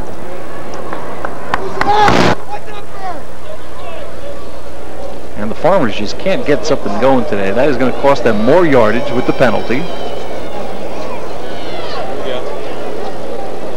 John Johnston looks up at the clock, wants to check out how much time to go. John, it's 6 minutes, 50 seconds to go in the 3rd quarter.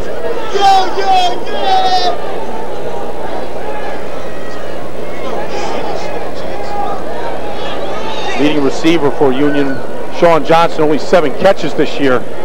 Not really a go-to guy in the air, but for the first time today, we've seen Union spread the field out a little bit. Twins right, instead they go to Ferguson. Ferguson cuts it back across the grain. It's Cook there to corral him.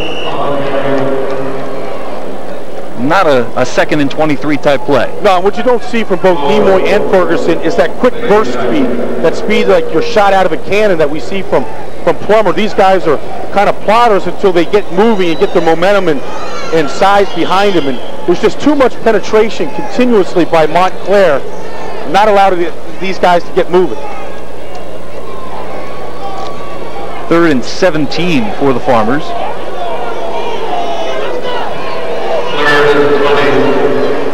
3rd and 20. Baroni looking to throw for Ferguson.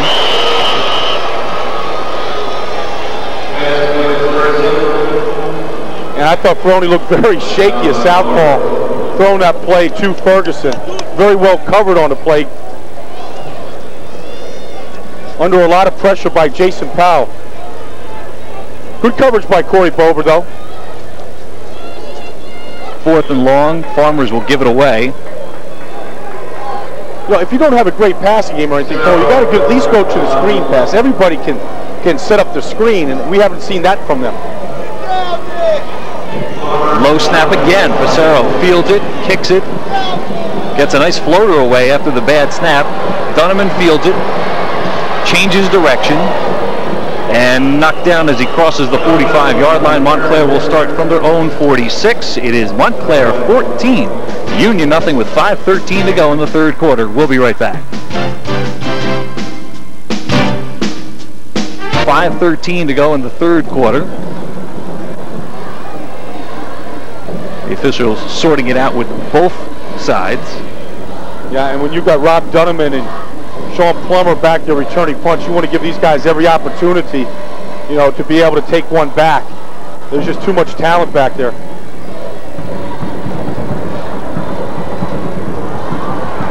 Personal foul against the Mounties. Now it was a 4th and 13.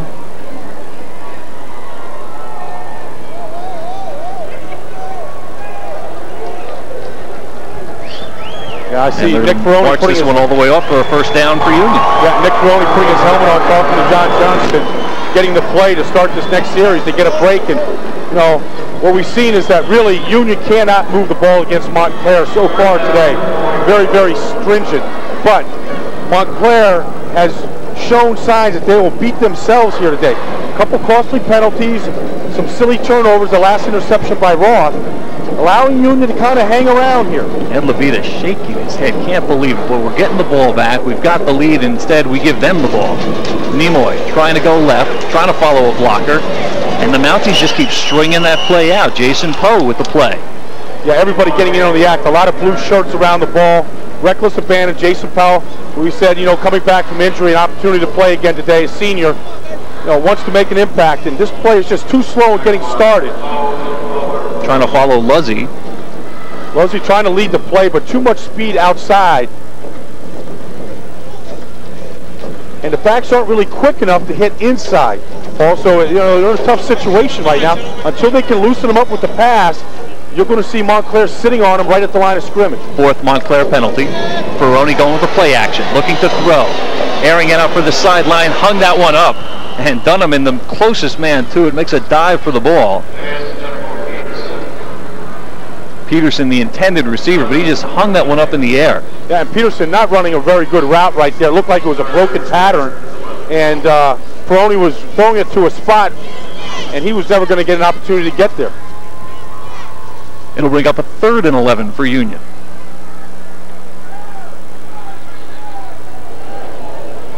Brian, we saw Union 6 weeks ago coming off a loss at Elizabeth in a very long game at Plainfield, marred by 22 penalties in the game, but still a win for Union, and that's the one that got him rolling. I don't think he has any passing plays on that script on his wrist right there. I think they're all runs. Play action, steps inside the pocket, looking for Johnson, incomplete. Perna got back to make the play. Yeah. But Perna has really shown a lot of speed today, and he gets back to make the defensive effort on that one. Yeah, and it was speed that was allowed him to catch up right here. Good play action pass right here. It's a little unusual on 3rd and 11. Ryan Cook wasn't fooled, but good pull right there by Luzzy to pick him off. And Sean Johnson's got a couple of steps on Perna, but the ball is underthrown. And on that pass play, you just can't underthrow that pass ball. You got to give your man an opportunity to run underneath it. That pass was short, allowing Perna to catch up. Facero to punt it away.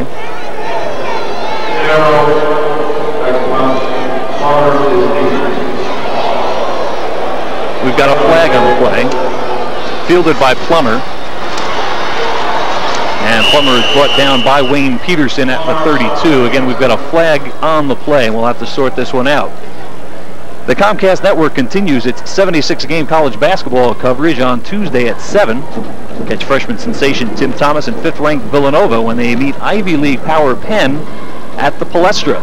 Comcast Network brings you exclusive coverage of the Big 5 opener, Villanova Penn, live Tuesday at 7.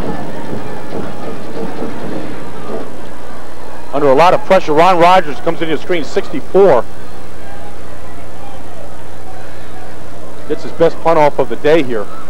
Plummer on the receiving end. I'm surprised Montclair is doing so much of this cutting on the punt returns, considering they've had players slip so much. Yeah, and Billy Tulloch right there, the senior captain, all over Plummer, forcing him into a different direction.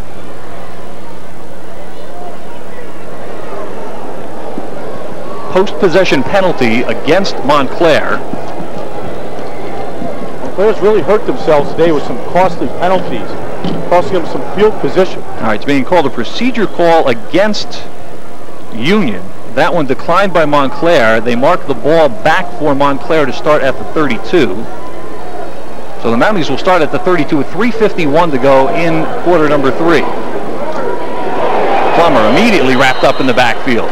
Corey Ferguson trying to take charge defensively. The Farmers having trouble getting the offense going. They need a spark from their defense. Yeah, perhaps if Union can put Montclair in some tough situations, 2nd, 3rd, and long, forcing Roth to throw the ball up. You put a blitz on him. You make Roth throw the ball up like he did in the last series and maybe turn it over. That's what Union's got to play for. They'd have to start taking some chances right now. Ferguson, you know, that wasn't a blitz. That was just a very good read by Ferguson. Almost beat the handoff. That's the type of play where maybe you can force a turnover.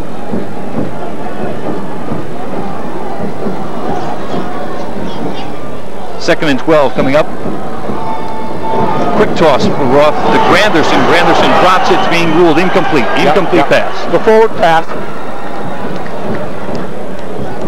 But suddenly Montclair looking a little shaky with the ball here, Paul, in the 3rd quarter. Opportunities here to put this game on ice. All kinds of opportunities in the 2nd quarter down there inside the 5. Not able to take advantage of it. Here in the 3rd quarter, a little sloppy with the ball. And Union, if they can catch a break right here, get a quick score, they can get some momentum, kind of get back in this game. That's what they got to bank on right now. 3:01 to go, 3rd quarter. Montclair 14, Union nothing. Montclair scoring twice in the 2nd quarter on a Roth to Tyree 25-yard pass and a 50-yard run by Anthony Perna. That's where we stand. 3rd and 12. Granderson in motion. Play action, fake to Perna. Roth across the middle, completes it. Sudavar. A nice complex offensive play right there where Granderson went in motion. They ran kind of a triangle flooded the zone, and Sudavar came open. Very good pass, and excellent hit by Sean Johnson. But Sudavar able to hang on to the ball over the middle, knowing he was going to take a shot. But that was the best pass by Roth all day. Get the chains out for a look at the measurements. Tom Sudavar with the catch. And it is a Montclair first down. That was a good spot. Excellent hit by Sean Johnson, knocking Sudavar back, but good spot by the referee. The LR, again, in memory of head coach Lou Rattino, 19-year head coach for the Union Farmers. Passed away on March 22nd.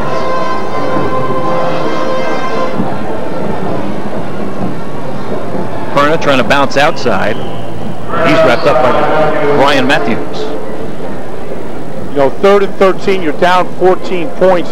You got to be able to make that play defensively, and that just shows you the strength really of Montclair and the balance that they have. They can make the plays in the air when they have to. Roth, throwing 50% of completions this year, over 600 yards. They've got some balance to the offense. Nearing the 2-minute mark of the 3rd quarter.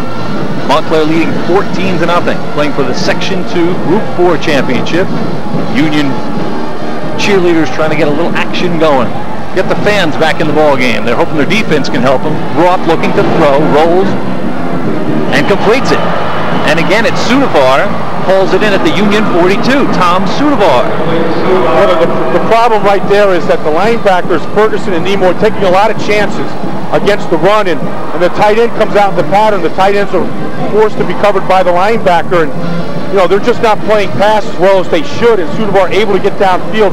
He runs a lot like a wide receiver from the tight end position. And watch him catch it on the slide.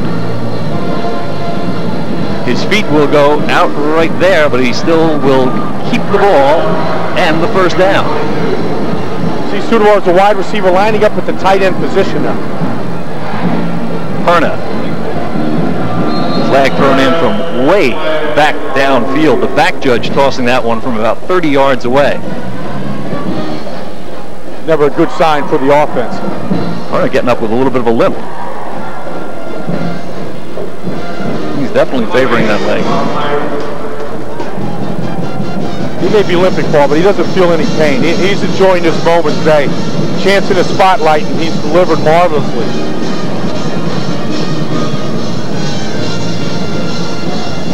A little bit of the atmosphere of the band and the fans. They're just dancing to keep warm on a cool Friday evening here at Giant Stadium. Good spirit from the Farmers. On the line of scrimmage.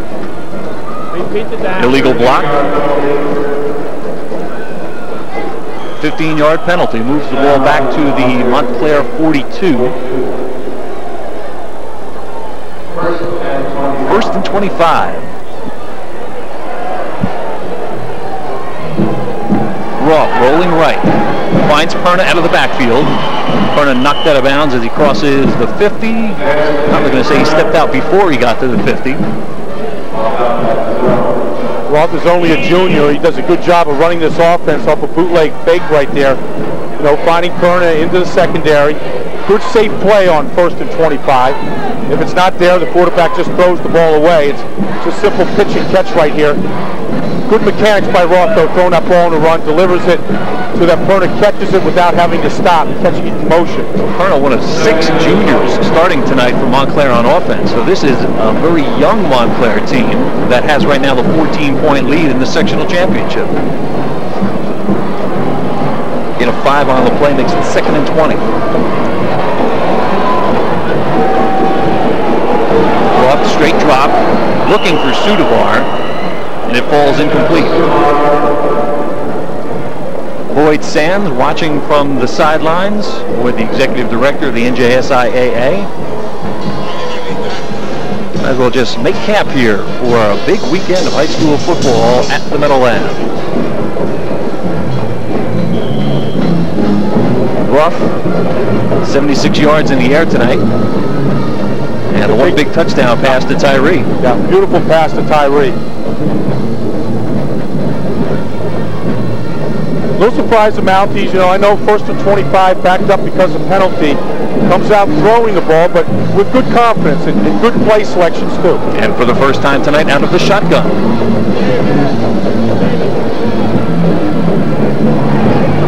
Forced out of the pocket. Roth throwing on the run, incomplete. Sudavar had a shot at it. Boy, he feels he should have had it. He is banging that ground.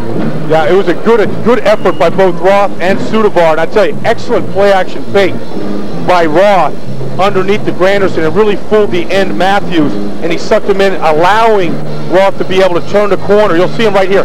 Watch this underneath fake right there, and you'll see 51 Matthews right on the fake, allowing Roth to get the corner right here. Very tough throw running to his left. And great effort on the sidelines by Sudavar. Bover gets away the kick. Pressure from Ferguson. Lowe has trouble with it. Ball on the field. Lowe reaching after it. And is recovered by the Mounties. Inside the 15-yard line, Montclair takes advantage of another Union turnover.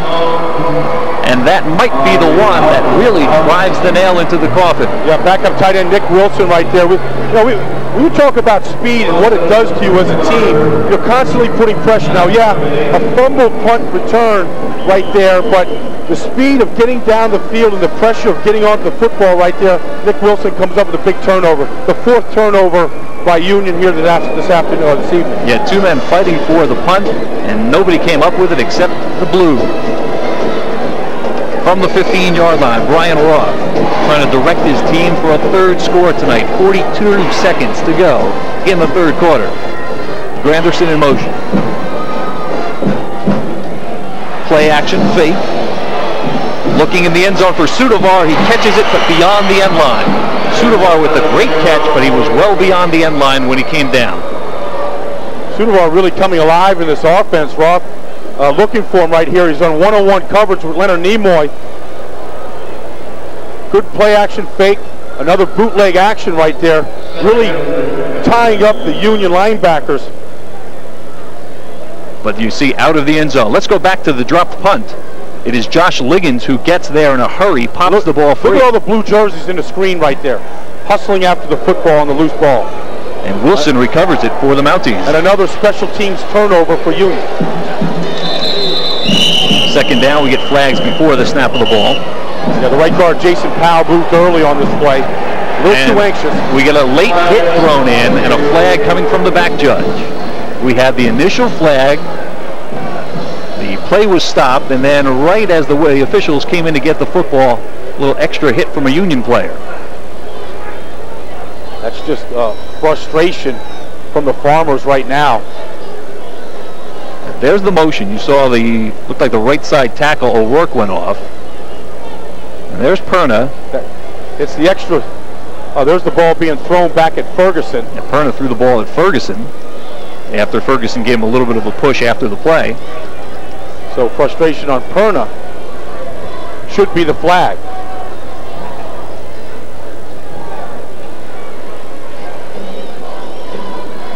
There's the illegal procedure.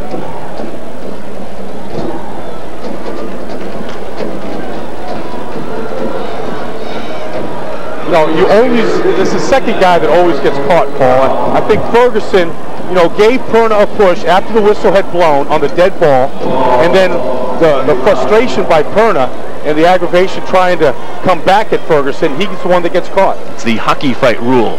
You can get away with the first guy in. Now that's going to be a 20-yard penalty. Marks him back to the 35 because the 5 for the illegal procedure, but then the dead ball foul compounds the illegal procedure. Like compound interest. 2nd and 30. Fake the plumber. Rough to a wide open Sudovar at the 15, and Sudovar will walk it into the end zone for the 20-0 lead. And I think Pizarro, the linebacker, I think he fell down on the play. It was a double move right here where Roth pumped fakes to Sudovar, and I think Pizarro fell down on the play.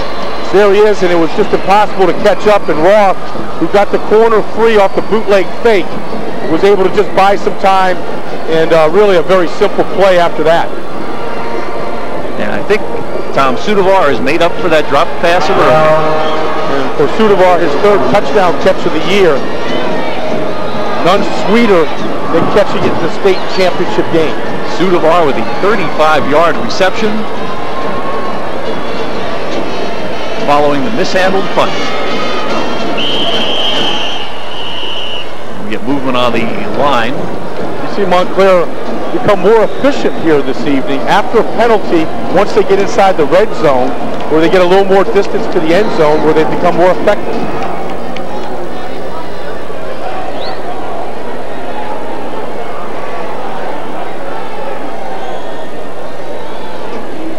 So 3 times tonight they have been within the 15-yard line and come up empty, but yet when they were moved back out, they have scored big. Touchdown pass to Tyree, the long run by Perna, and now the 35-yard strike to Tom Sudovar. Big plays by the offense here today, putting the points up on the board. Big plays and too many Union turnovers, and we get another penalty. It's really a silly penalty, really, Paul. I mean, you're just looking at the ball. There's no snap count here. There's no reason to be moving early on defense on the extra point. Watch the left side of your screen. Sean Johnson off the mark.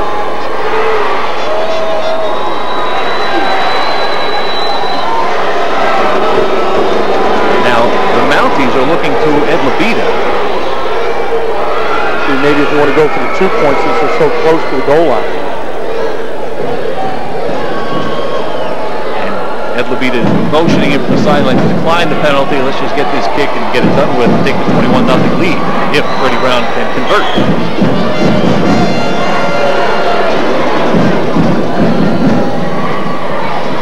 The hold, Brown the attempt. And it is no good. It sails to the left. And the score will stay Montclair 20, Union nothing with 22 seconds to go in the 3rd quarter.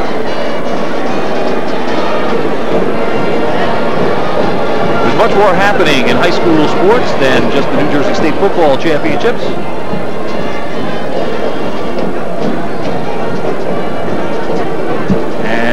Got the replay of the touchdown pass coming from Ruff to Sudovar down at the bottom of the screen right there. He gets fooled by the play tremendously. I think he thinks he has help behind him.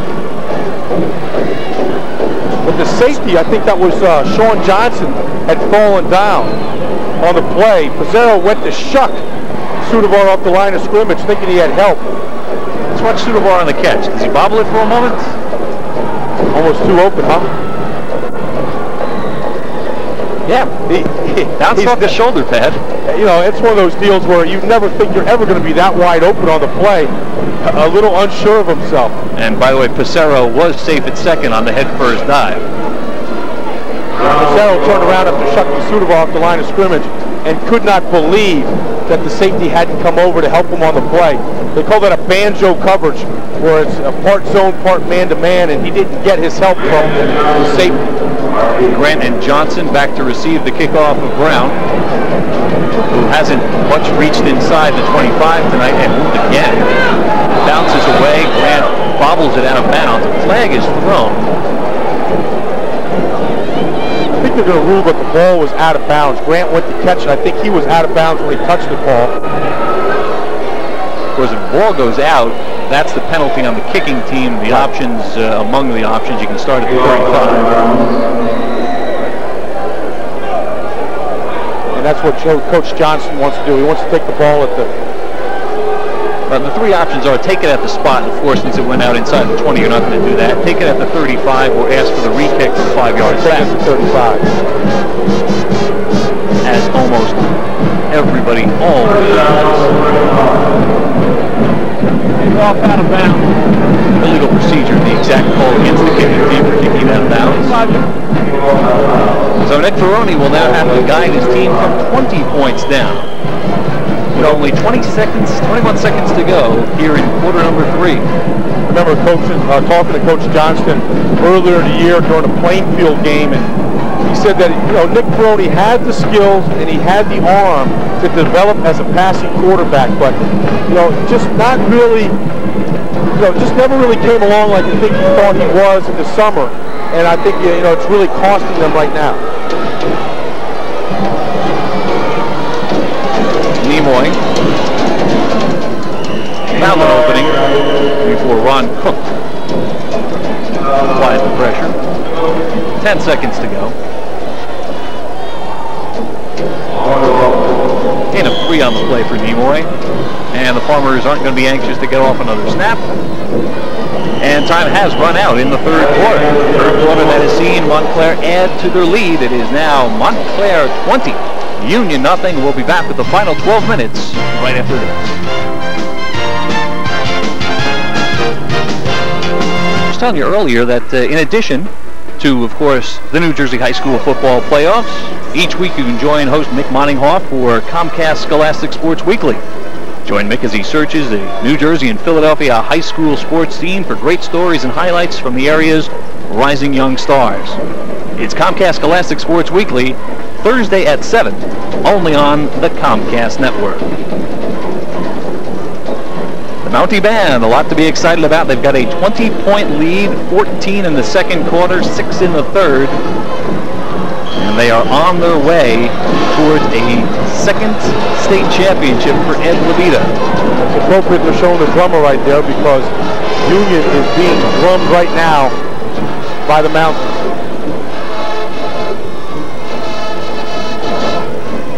Ferguson trying to stretch it outside, something Union has not been able to do all day. He gets first down yardage there. One of the few opportunities this evening that Union has put 2 runs back-to-back and been able to get a first down. Nice move in the open field by Ferguson. But always, no matter where any Union offensive player goes, you see 3, 4, 5 blue jerseys convening on the ball. And that's been really the key factor tonight. There's been no outside rushing game for the Union Farmers. And because of that, Montclair is just stacked in the middle.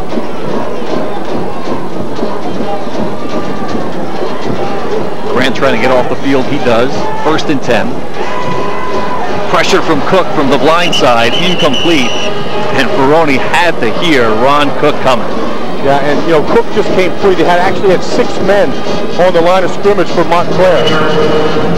Yeah, Ed Levita right now, he knows he's in the seat right now where they can put that final nail in the coffin, and right there, Ferroni, no opportunity to get that ball out to Ferguson.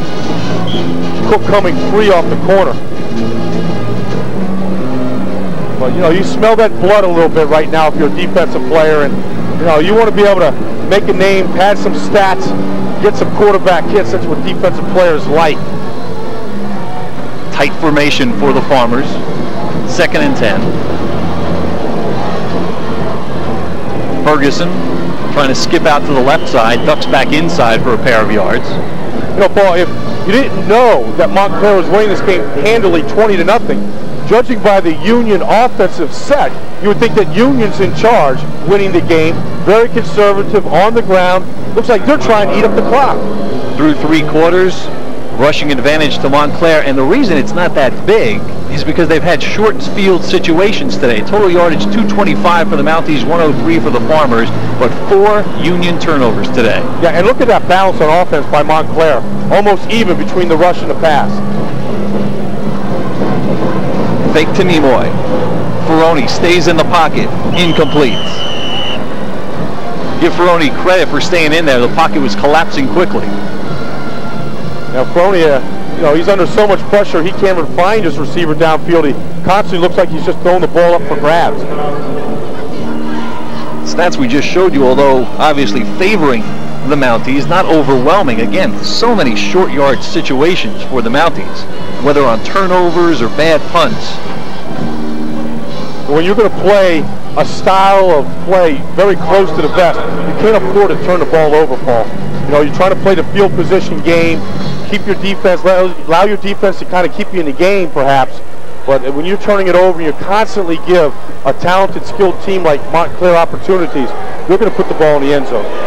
Dunneman back to receive. He stands at his 25. Pissarro to kick it away. We get a flag on the play. There were substitutions coming in and out and in and out on both sides. 10:38 left in the ball game. I don't think that Union was prepared to handle the passing attack that Montclair put up here today.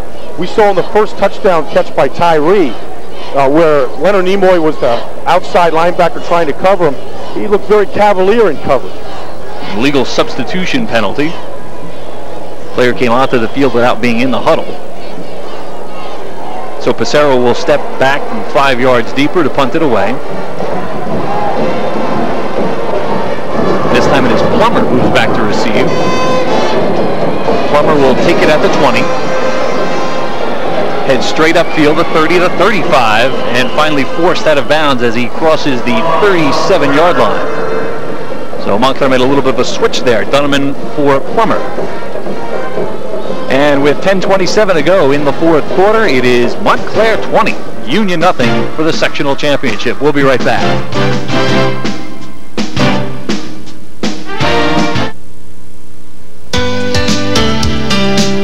Hi, I'm Paul Dillon of Comcast Let's Cook.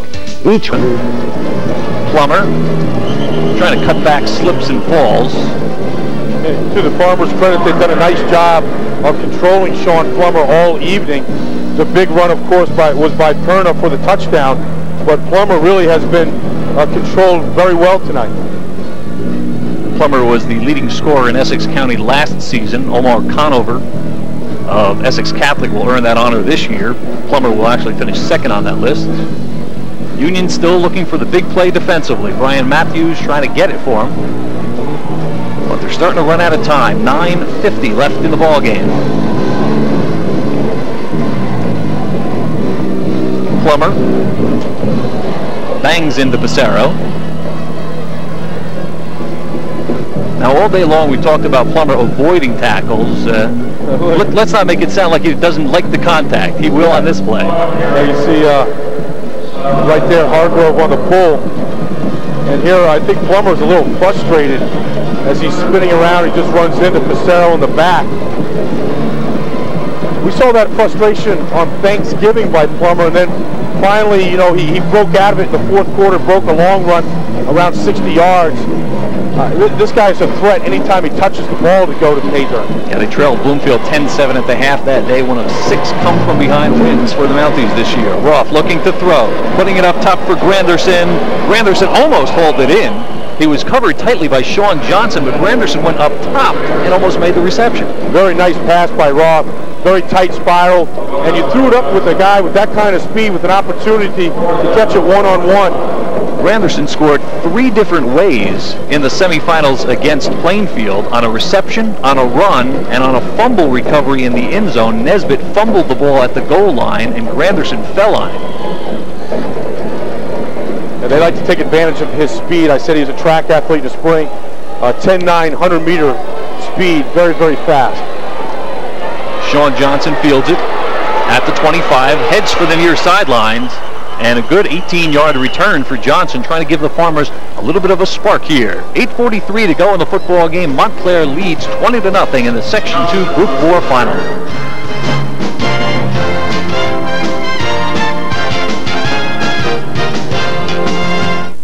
R&R Trophy and Sporting Goods is your one-stop store for all players and fans. R&R carries a large selection of licensed apparel, uniforms, team equipment, and cleated footwear for all sports, for pee-wees to the pros.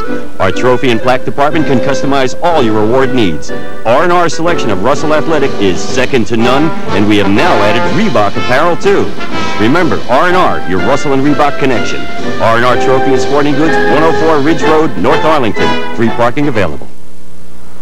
Well, if Union's going to do it, they've got to do it on this drive. 8:43 to go.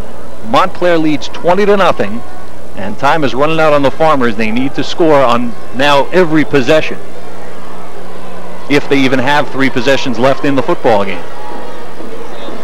So the pressure is on the Farmers, and Montclair has everybody uptight. Ferguson spins across the 50.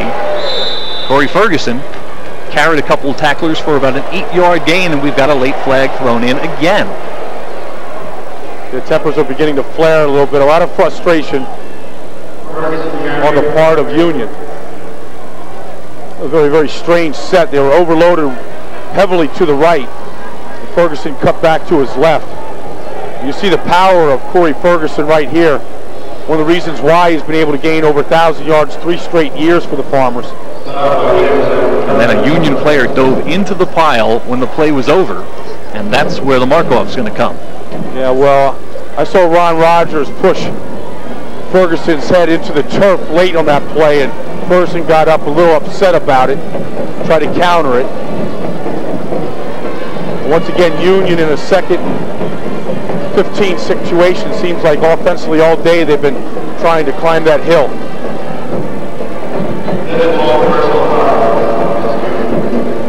Second and long for the Farmers. Ferroni, 2-step drop, completes it to Johnson.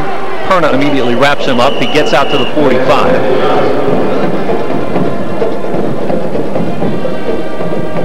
You know, they finally read the play right here on offense. Perna really giving Johnson a lot of room on the corner, gave him about a 10-yard cushion, and he stepped up and he just threw the simple stop at about 8 yards. That was the kind of pass play that Ferroni is good at. The quick 1-2-step drop, quick toss to Johnson. Watch it right there. He's no more than 2 steps back. Right. That's never a pretty looking pass coming out of Nick's hands, but just take what the defense gives you right there. It stretches them a little bit, it spreads them out, it keeps a little pressure off of the run defense. After the play, we had offsetting personal fouls.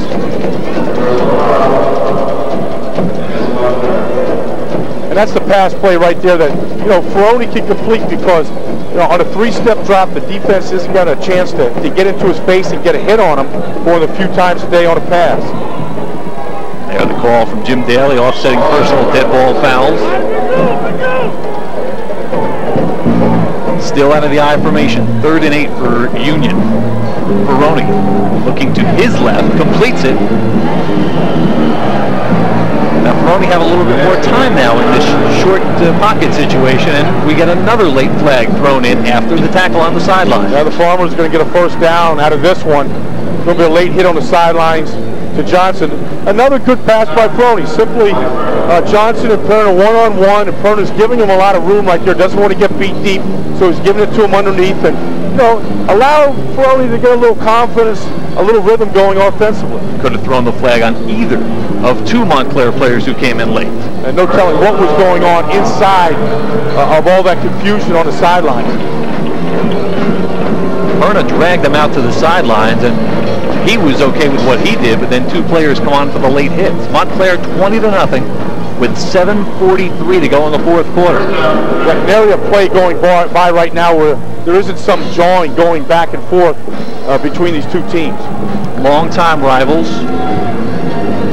These players grew up with a tradition of Montclair playing Union in a big football game. The give to Nimoy, and he's going nowhere. Yeah.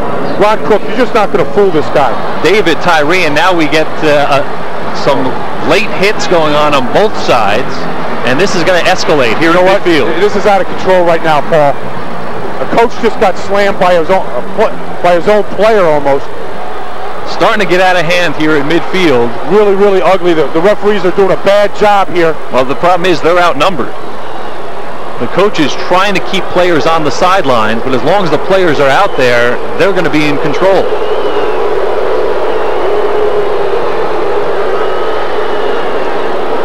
Coach Johnson right there. Good job.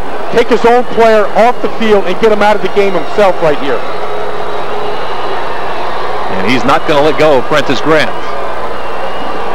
And Grant, I think, was the guy that started the whole mess.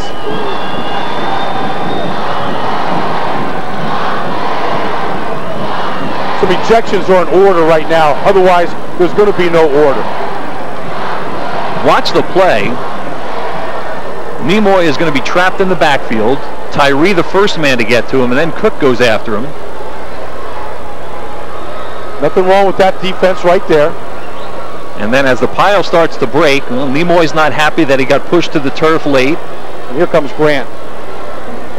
See that? You know, Ferguson was frustrated. He got up and he made a punch. That was wrong. But Prentice Grant coming in over the top right there. Nimoy with the punch, and then things just started to escalate right at this point, and that's when both benches started to empty. The Union coaches are now on their way out. There you can see some of them at the bottom of your screen.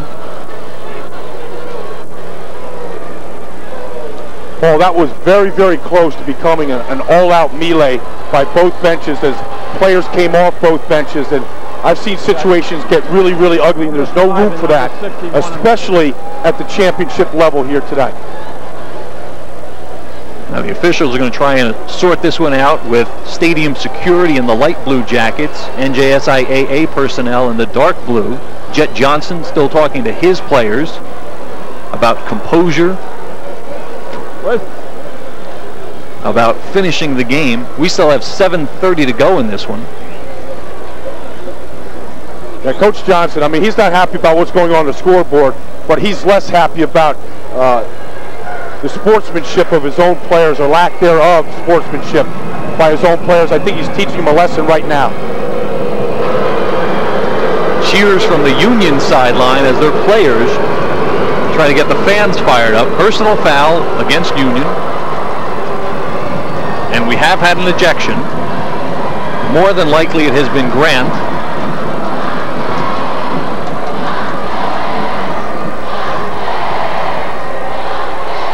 Say that because he was the player who continued the action. Yeah, he needed to be thrown out. In fact, he shouldn't even be allowed on the sidelines right now. He should be sent right to the locker room. Because what you're seeing on the Union sideline right now, Paul, is, you know, it's sort of like this me against the world mentality, and they are clearly not the better team here this evening. And I'd hate to see them try and take their frustration out continually like we've seen after the plays. And you see quick response by stadium security here at Giant Stadium. They're going to do their best to make sure the players stay on the sidelines and the fans stay in the stands.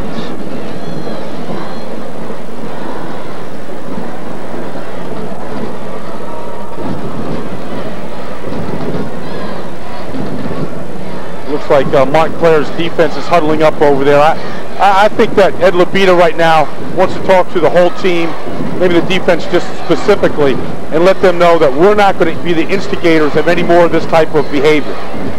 The personal foul against the Farmers will march them back to a 2nd and 32.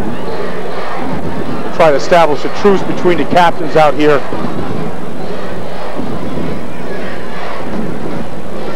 While we have the captains out at midfield, I'd like to remind you that Comcast and CNN Headline News continue to team up to bring you Comcast Newsmakers.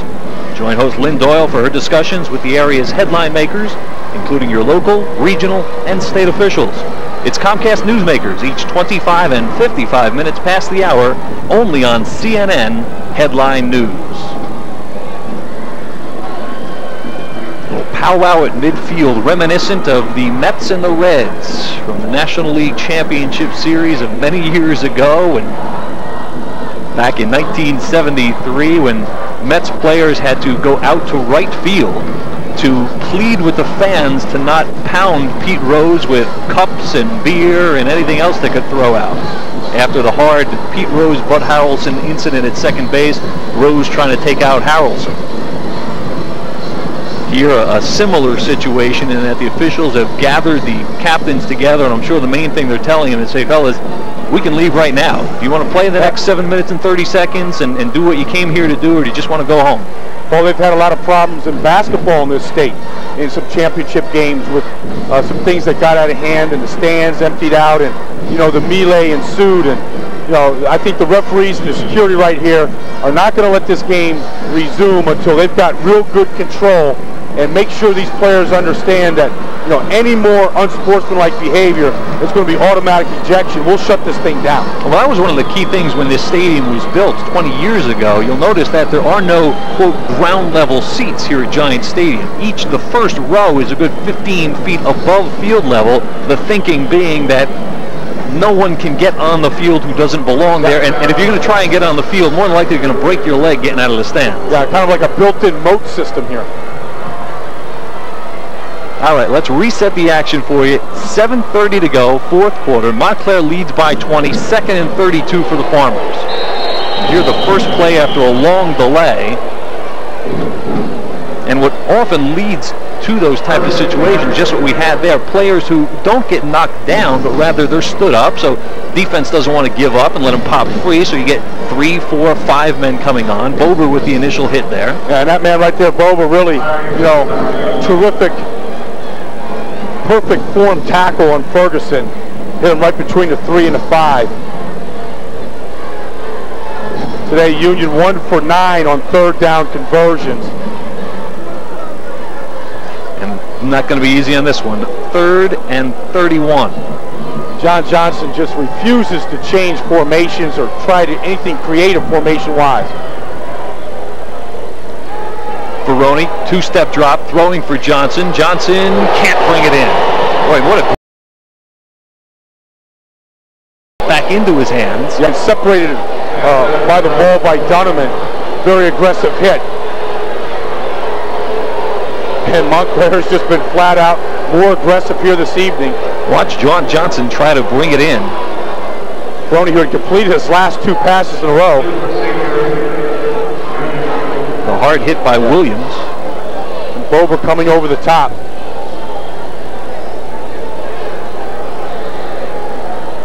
But another flag on the play. It was a procedure penalty against Union. It declined because of the incompletion.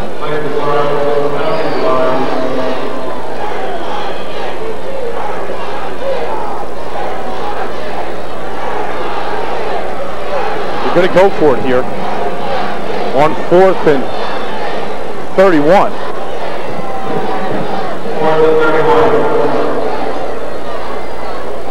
Not much more you can do. 6:31 to go. Looks like a quick kick type situation.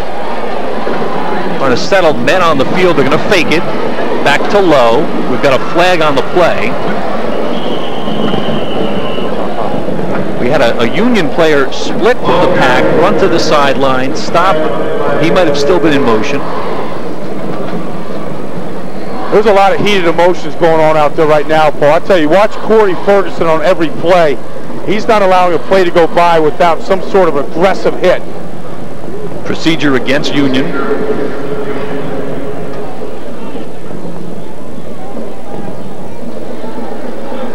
Corey Ferguson on the punt coverage team. For 2 teams that came in tonight, Paul, with outstanding momentum and outstanding from the very opening kickoff. Montclair will decline the penalty, and they will take over at midfield. Good choice by Ed Labita. Not only did they get the ball back, but again, maybe to settle things down a little bit. Let's not try a punt here. Let's force them to punt. Let's just get the ball back, and hopefully, for Montclair, they can run out the clock. 6:15 to go. And Union will be trying to separate the ball carrier from the ball on every single play from here on out. So we're going to see some aggressive play. We'll see if we can keep it within the rules. 6:15 left in the football game. Montclair with 2 touchdowns in the second quarter, 1 in the third, on their way to a sectional championship. Plummer bounces off a tackle before Tulloch drags him down. Yeah. telling you, Corey Ferguson wants to get a piece of somebody right now and nearly timed that blitz perfectly. Here comes 35 right between the center guard. Gio Johnson didn't have a chance to get there. It's amazing that handoff even happened, and Billy Tulloch with just the slam to the ground for the tackle. Ferguson trying to disrupt the handoff, maybe even get the handoff. Yeah, he's just freelancing right there, Paul. He knows they're going to try and run the football. He's just picking a spot, trying to find a hole to run through. 2nd and 13. Again, the blitz coming. The pitch to Plummer. Plummer bounces outside, forced out of bounds. This is where you got to be careful. Deep into the sidelines there, aggressive hit on Sean Plummer. You just want to be able to make the hit, walk away without the extracurricular. Again, it's Ferguson. Yeah, if I'm the offensive line in this situation with Ferguson coming through like that, I'm trying to tighten down my splits. You can throw a flag on that play right there if they wanted to. Sean Johnson getting a shot in on Plummer. Remember that you're watching this championship game and all the championship games from Giant Stadium on the Comcast Network. Exclusive coverage of the New Jersey High School Football State Championships. Comcast looks big on that sign. Diamond vision right there. Spreading the Comcast name.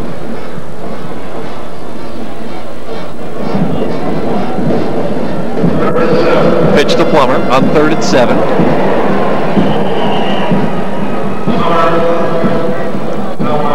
This is the kind of aggressive tackling Union needed in the first quarter. They probably would have prevented Perna from the long run that he had when he did break a couple of tackles at the line of scrimmage. Mark Maloney with the tackle for Union, and it will be 4th, and Montclair will have to give it away. Corey Bober into punt.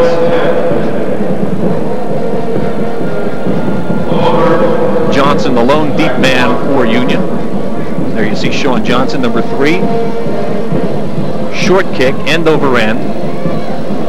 And it will go out of bounds inside the 20-yard line. And there's no flags on the play. 4:36 left in the 4th quarter. Montclair 20. Union nothing for this Section 2 Group 4 championship.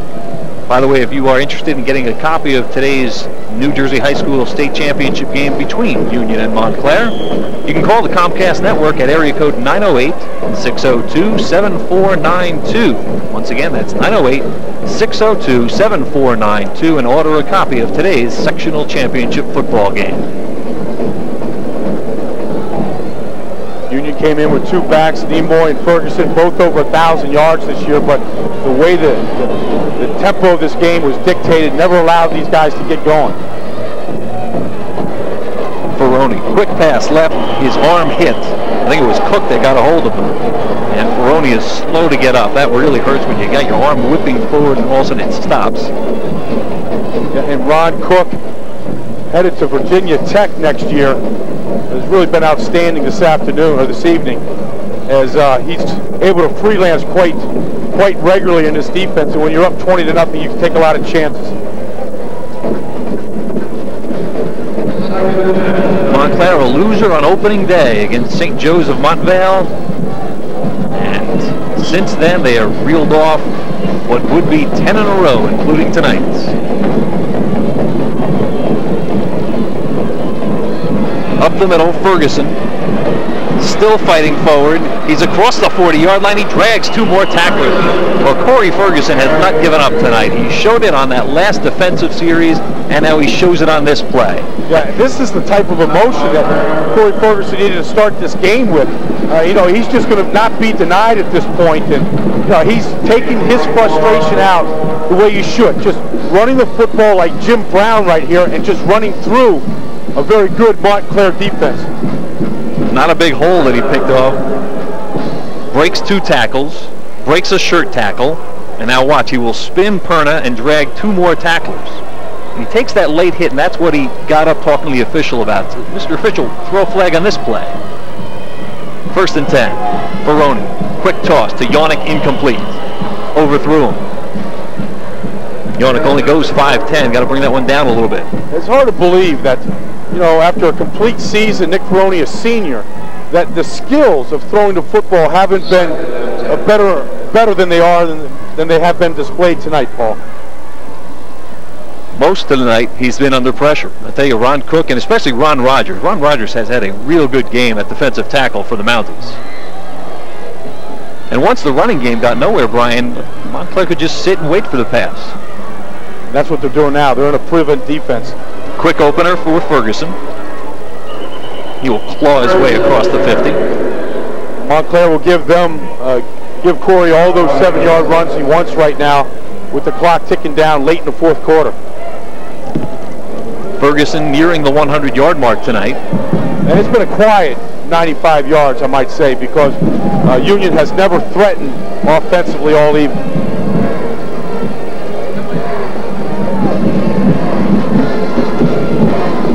Third and 2 for Union.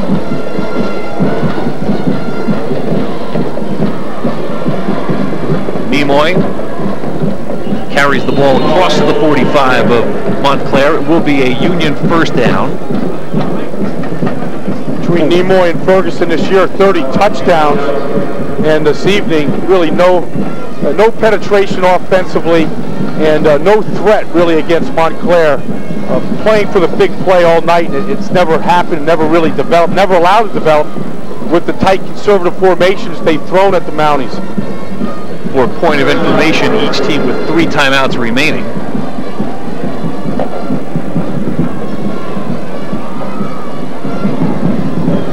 Quick go up the middle for Ferguson. Trying to work that series off the quick pass series that has been at least somewhat successful for Ferroni.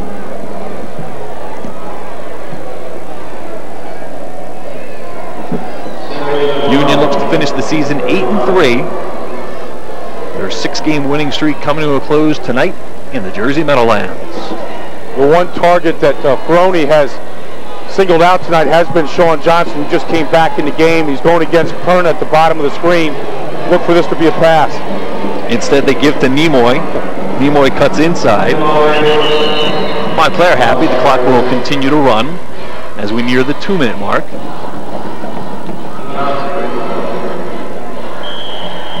Leonard Nimoy, All-County last year. Just short of 1,000 yards last year. Topped the mark this year. Ned Labita, a longtime assistant under Butch Fortunato and Jack Davies, was passed over for the head coaching job several years ago, but when the job opened up again, Montclair made the right decision. They hired the right man. Ferroni airs it out near the 10, slapped away by Damon Williams. One-on-one coverage. Williams was there. Nice play by Williams, one-on-one. A 3-year starter. Not going to beat him. Not trying to go for the interception right there, just trying to stop the play. Montclair came in tonight with 2 shutouts on the season, and I think it's important to this defense and to the team to try and maintain that here tonight. Now they shut out Union the last time the 2 played back in '94. And they've got the shutout going again tonight. 20-0, 1:42 to go. Clock stopping. From the 30. Flags will stop the play. That game 2 years ago, 22-0.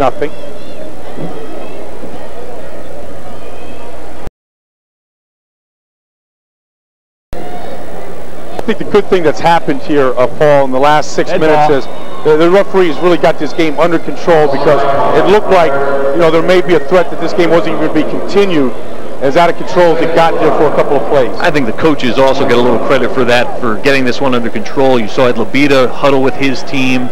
You saw Jet Johnston physically go out and take a player off the field.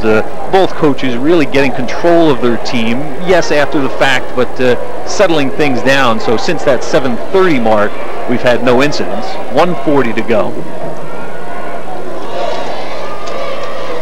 Ferguson. Nothing up the middle. Chio Johnson there. Powell is there. Boy, Ferguson seeing blue all night, a sea of it. Every time he's looked up, there's been 3, 4, 5 Mounties on top of him.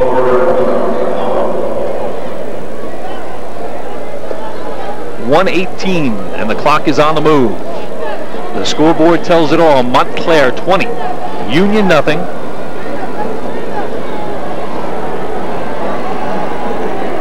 I think from a pride factor, Paul, that Union really wants to try to get some points on the board here tonight.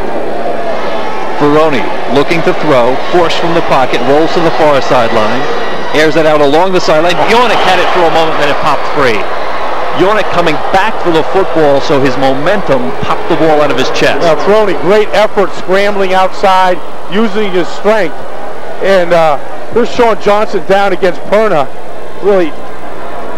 Oh, Sean Johnson is all alone. Yeah, but the thing is that he's rolling to the other side of the field. He's never even looking over to his right.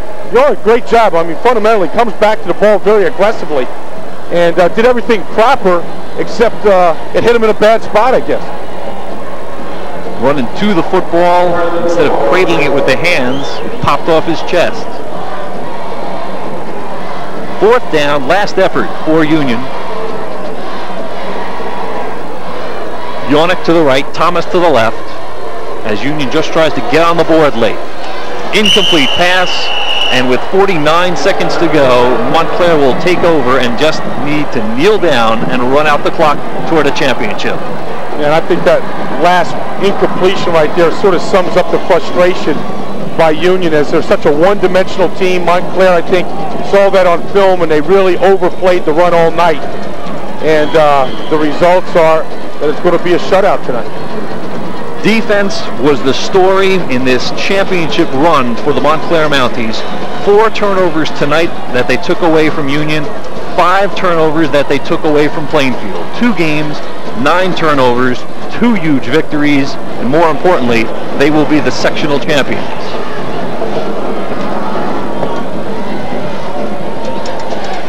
The opening game loss to St. Joseph's Montvale, preventing them from a perfect season. The clock stops with 49 seconds to go.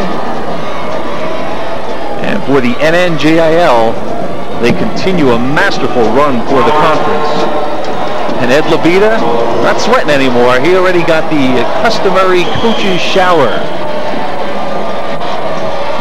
With 28 seconds to go, players on the field are the only ones upset. They said, wait a second, we didn't get to see it. We were in the huddle. Last snap of the ball game coming up. There'll be a lot more celebrating going on beside that on the sideline. Let's hope the snap goes off without incident. Nope, we got a flag. Here's what happened to Ed Labita. It was like the only miscue by Montclair all night. Yeah, Donovan is there. The coach is going to look at the tape and make sure he takes down names and numbers. Any underclassmen will have to do extra laps at the first practice next year. Still 3 seconds left on the clock. I think they're just going to call it right here. Marking off penalty yardage against Union. It was an offsides on the play, meaningless. There's going to be one more snap here before the Montclair is able to truly celebrate. The best thing the officials can do right now is to stand over the ball and say, fellas, just don't bother hitting each other right now. And now they are going to just let the clock run down. Time has expired here at Giant Stadium. The Montclair Mounties, champions in '94, defeated on this very field in 1995. They set their goals to get back here and to win it.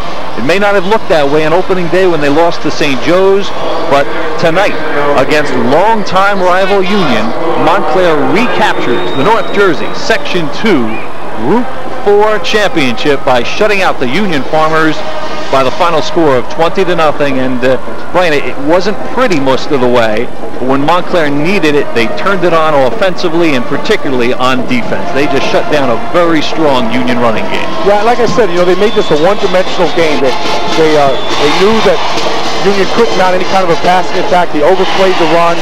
They forced the turnovers, and then on offense, they showed balance in their attack. 2 touchdown passes by Roth, and then the big play by Perna, a big opportunity for him tonight to start fullback, and he really delivered. All spectators, please. We'll stay with you for the trophy presentation. My guess is it will be only slightly delayed. The officials here from the NJSIAA making sure that everybody is away from the field, that nobody gets a chance to continue what unfortunately happened a good 7 minutes ago. Yeah, and for that man right there, Sean Plummer, you know, he was talking about how the seniors got together this week. Their goal was to win the championship from the very start of the season. They stayed collected, they stayed focused, and you know, this is a very, very happy moment, a moment that they'll take with them for the rest of their lives. It'll be one of those things that they'll always be able to look back on with a lot of pride. A great accomplishment for the Mounties, and now they can just relax in front of the camera, telling everybody that they are the #1 team in one of the toughest sections in New Jersey, North Jersey Section 2 Group 4. Ed Labita's club at a knockout Plainfield, making their first appearance in the playoffs since 1978. Elizabeth, the top seed, was knocked out by Union. And tonight, Montclair shutting down a very good Union offense, shutting them out 20-0. A fantastic run for Ed Labita as a head coach. 35 wins in 4 years and 2 state championships. You know, it's something that all the players that are coming back next year, Paul, will be able to build upon. But for right now, the seniors, this is their moment. These are the guys that really want to celebrate and really soak this up. Playing the Montclair alma mater, a tradition at Montclair High School, win or lose. I think celebrating the victory. For a number of these seniors, Paul, this isn't going to be their last football game. I think, you know, Ron Cook going to Virginia Tech, I think Tim O'Rourke, Sean Plummer, Jason Powell, all these guys, an opportunity to play at the collegiate level.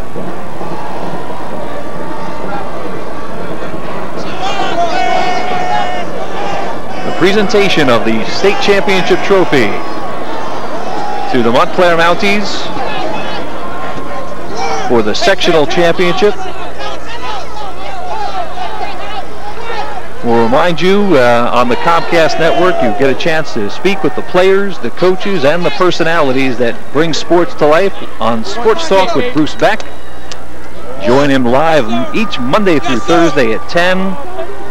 Players and coaches throughout the state of New Jersey. It's an hour of sports each night, only on the Comcast network. And tonight, it's a night of New Jersey sports that belongs to the Montclair Mounties as they carry home the Section 2 Group 4 championship over the Union Farmers.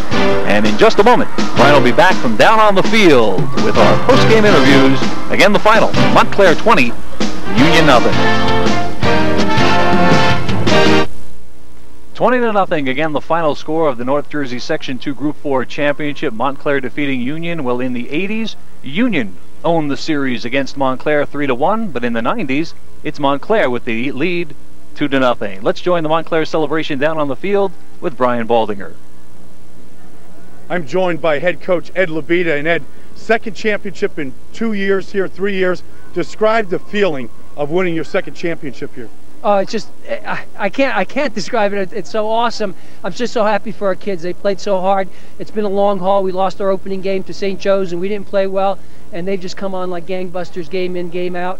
10 straight games, 10 in a row. 10 straight, that's exactly right, Coach. 10 straight victories. After that opening day loss to St. Joe's, tough loss, what did you tell the kids that got them on track here and kept them focused for the next 10 games? We talked about it actually at halftime. We were down 32-0 at the halftime. We just self-destructed in the second quarter in that game. And I said, look, guys, you know, we are a very, very good football team. We just have to go out, play our game. Don't worry about any type of ratings or anything of that type. Do the things that, the fundamentals that we've practiced and worked hard on all spring, and not all spring, but, you know, in the fall, getting ready for the first game. And that's, as soon as that game was over, that Monday we went to practice. We went back to all the real basic things that you need to win football games. And all those basics came out tonight. And when you designed a game plan for tonight against Union, Ed, really a one-dimensional team. You know that they don't throw the ball very well, and it looked like you really stacked things up against the run, and that's what you did. That's a tribute to my defensive coordinator, Pat Cordo. Pat does an excellent job with our defense. He runs a real sophisticated defense, and the one thing that is true about our defensive personnel is that they're very, very knowledgeable football players. I don't think anybody has as knowledgeable kids as we do. They just know the game. They know how to make adjustments on the field. It's like having 11 coaches out there. Coach, 7 minutes to go in the fourth quarter, things began to get a little bit out of control. frustration on the part of Union, forcing some tempers to be flared. You guys did a nice job of controlling things and not letting a melee develop. Yeah, again, that's a tribute to our kids and my coaching staff. We had to calm down one or two of the kids, but most of the kids knew that where we are, what we had to do, and we just practiced too hard all year to kind of let it slip away, and we're about losing our tempers. And how about if we let a couple of your players come in and join us right here? I would love that. Joining us right now, senior outside linebacker, defensive end Ron Cook. Ron, first state championship. I know you're headed to a big Division I college program at Virginia Tech, but this feels good right now. Yeah, it really does feel good. I couldn't want nothing more right now at this point. Been wanting this since all my life, since I've been in high school. Tell us how hard you worked for this as an individual and as a team, Ron, and how much you think you deserve this championship here today. As an individual, I think as of it as the whole team. We all worked hard since December 2nd, since the Morris News game. We've been waiting for this season to start. We practicing. We've been there in the weight room all summer, practicing hard. This year, I don't think no one wanted as much as we did. It all paid off. Really I talked with Sean before the game, Sean Plummer, and he said that the seniors got together during the week and kind of bonded and talked about, just what was in front of you, the fact that you could be champions and how important that was to you. What all did you say to each other? Well, we just said this last year here playing Montclair football, and most of us won't be going on, and we'd have to do what we got to do this year. We know how bad we wanted this, like I said, since December 2nd, '95. Total control of the game from start to finish, Ron, and I know defensively you got a chance to really freelance a lot. It's been a lot of fun for you this year, hasn't it? Yeah, it's been a whole lot of fun. Thanks to like Coach said, Coach Corder, defensive coordinator, thanks to him. You've got outstanding physical abilities, Ron. Good quickness, good tackler, good size. This defense has really allowed you to use those abilities on this defense. You feel fortunate for that? Yeah, I really do. I guess I'm very gifted. Thanks. I don't know. Words can't describe it. Yeah. Ron, congratulations here. Thanks for joining us, and good luck in the future. Enjoy the celebration tonight. Number one. You I'd bet. say hi to all my aunts, my mom and dad. All right. We got one more player coming in, Anthony Perna, the junior fullback here tonight, and you made the big run early in the second quarter, Anthony. Describe the run to us and what happened. I don't even know. It's great blocking by my offensive line. They're unbelievable blockers. You can't describe the size, power, speed. There's nothing. They basically did it all for me. I had to break a few blocks. That's it. They're just great. Yeah. Now, Anthony, you got an opportunity to play tonight because of something that happened to Anthony Nesbitt, and he did not play, and you stepped up.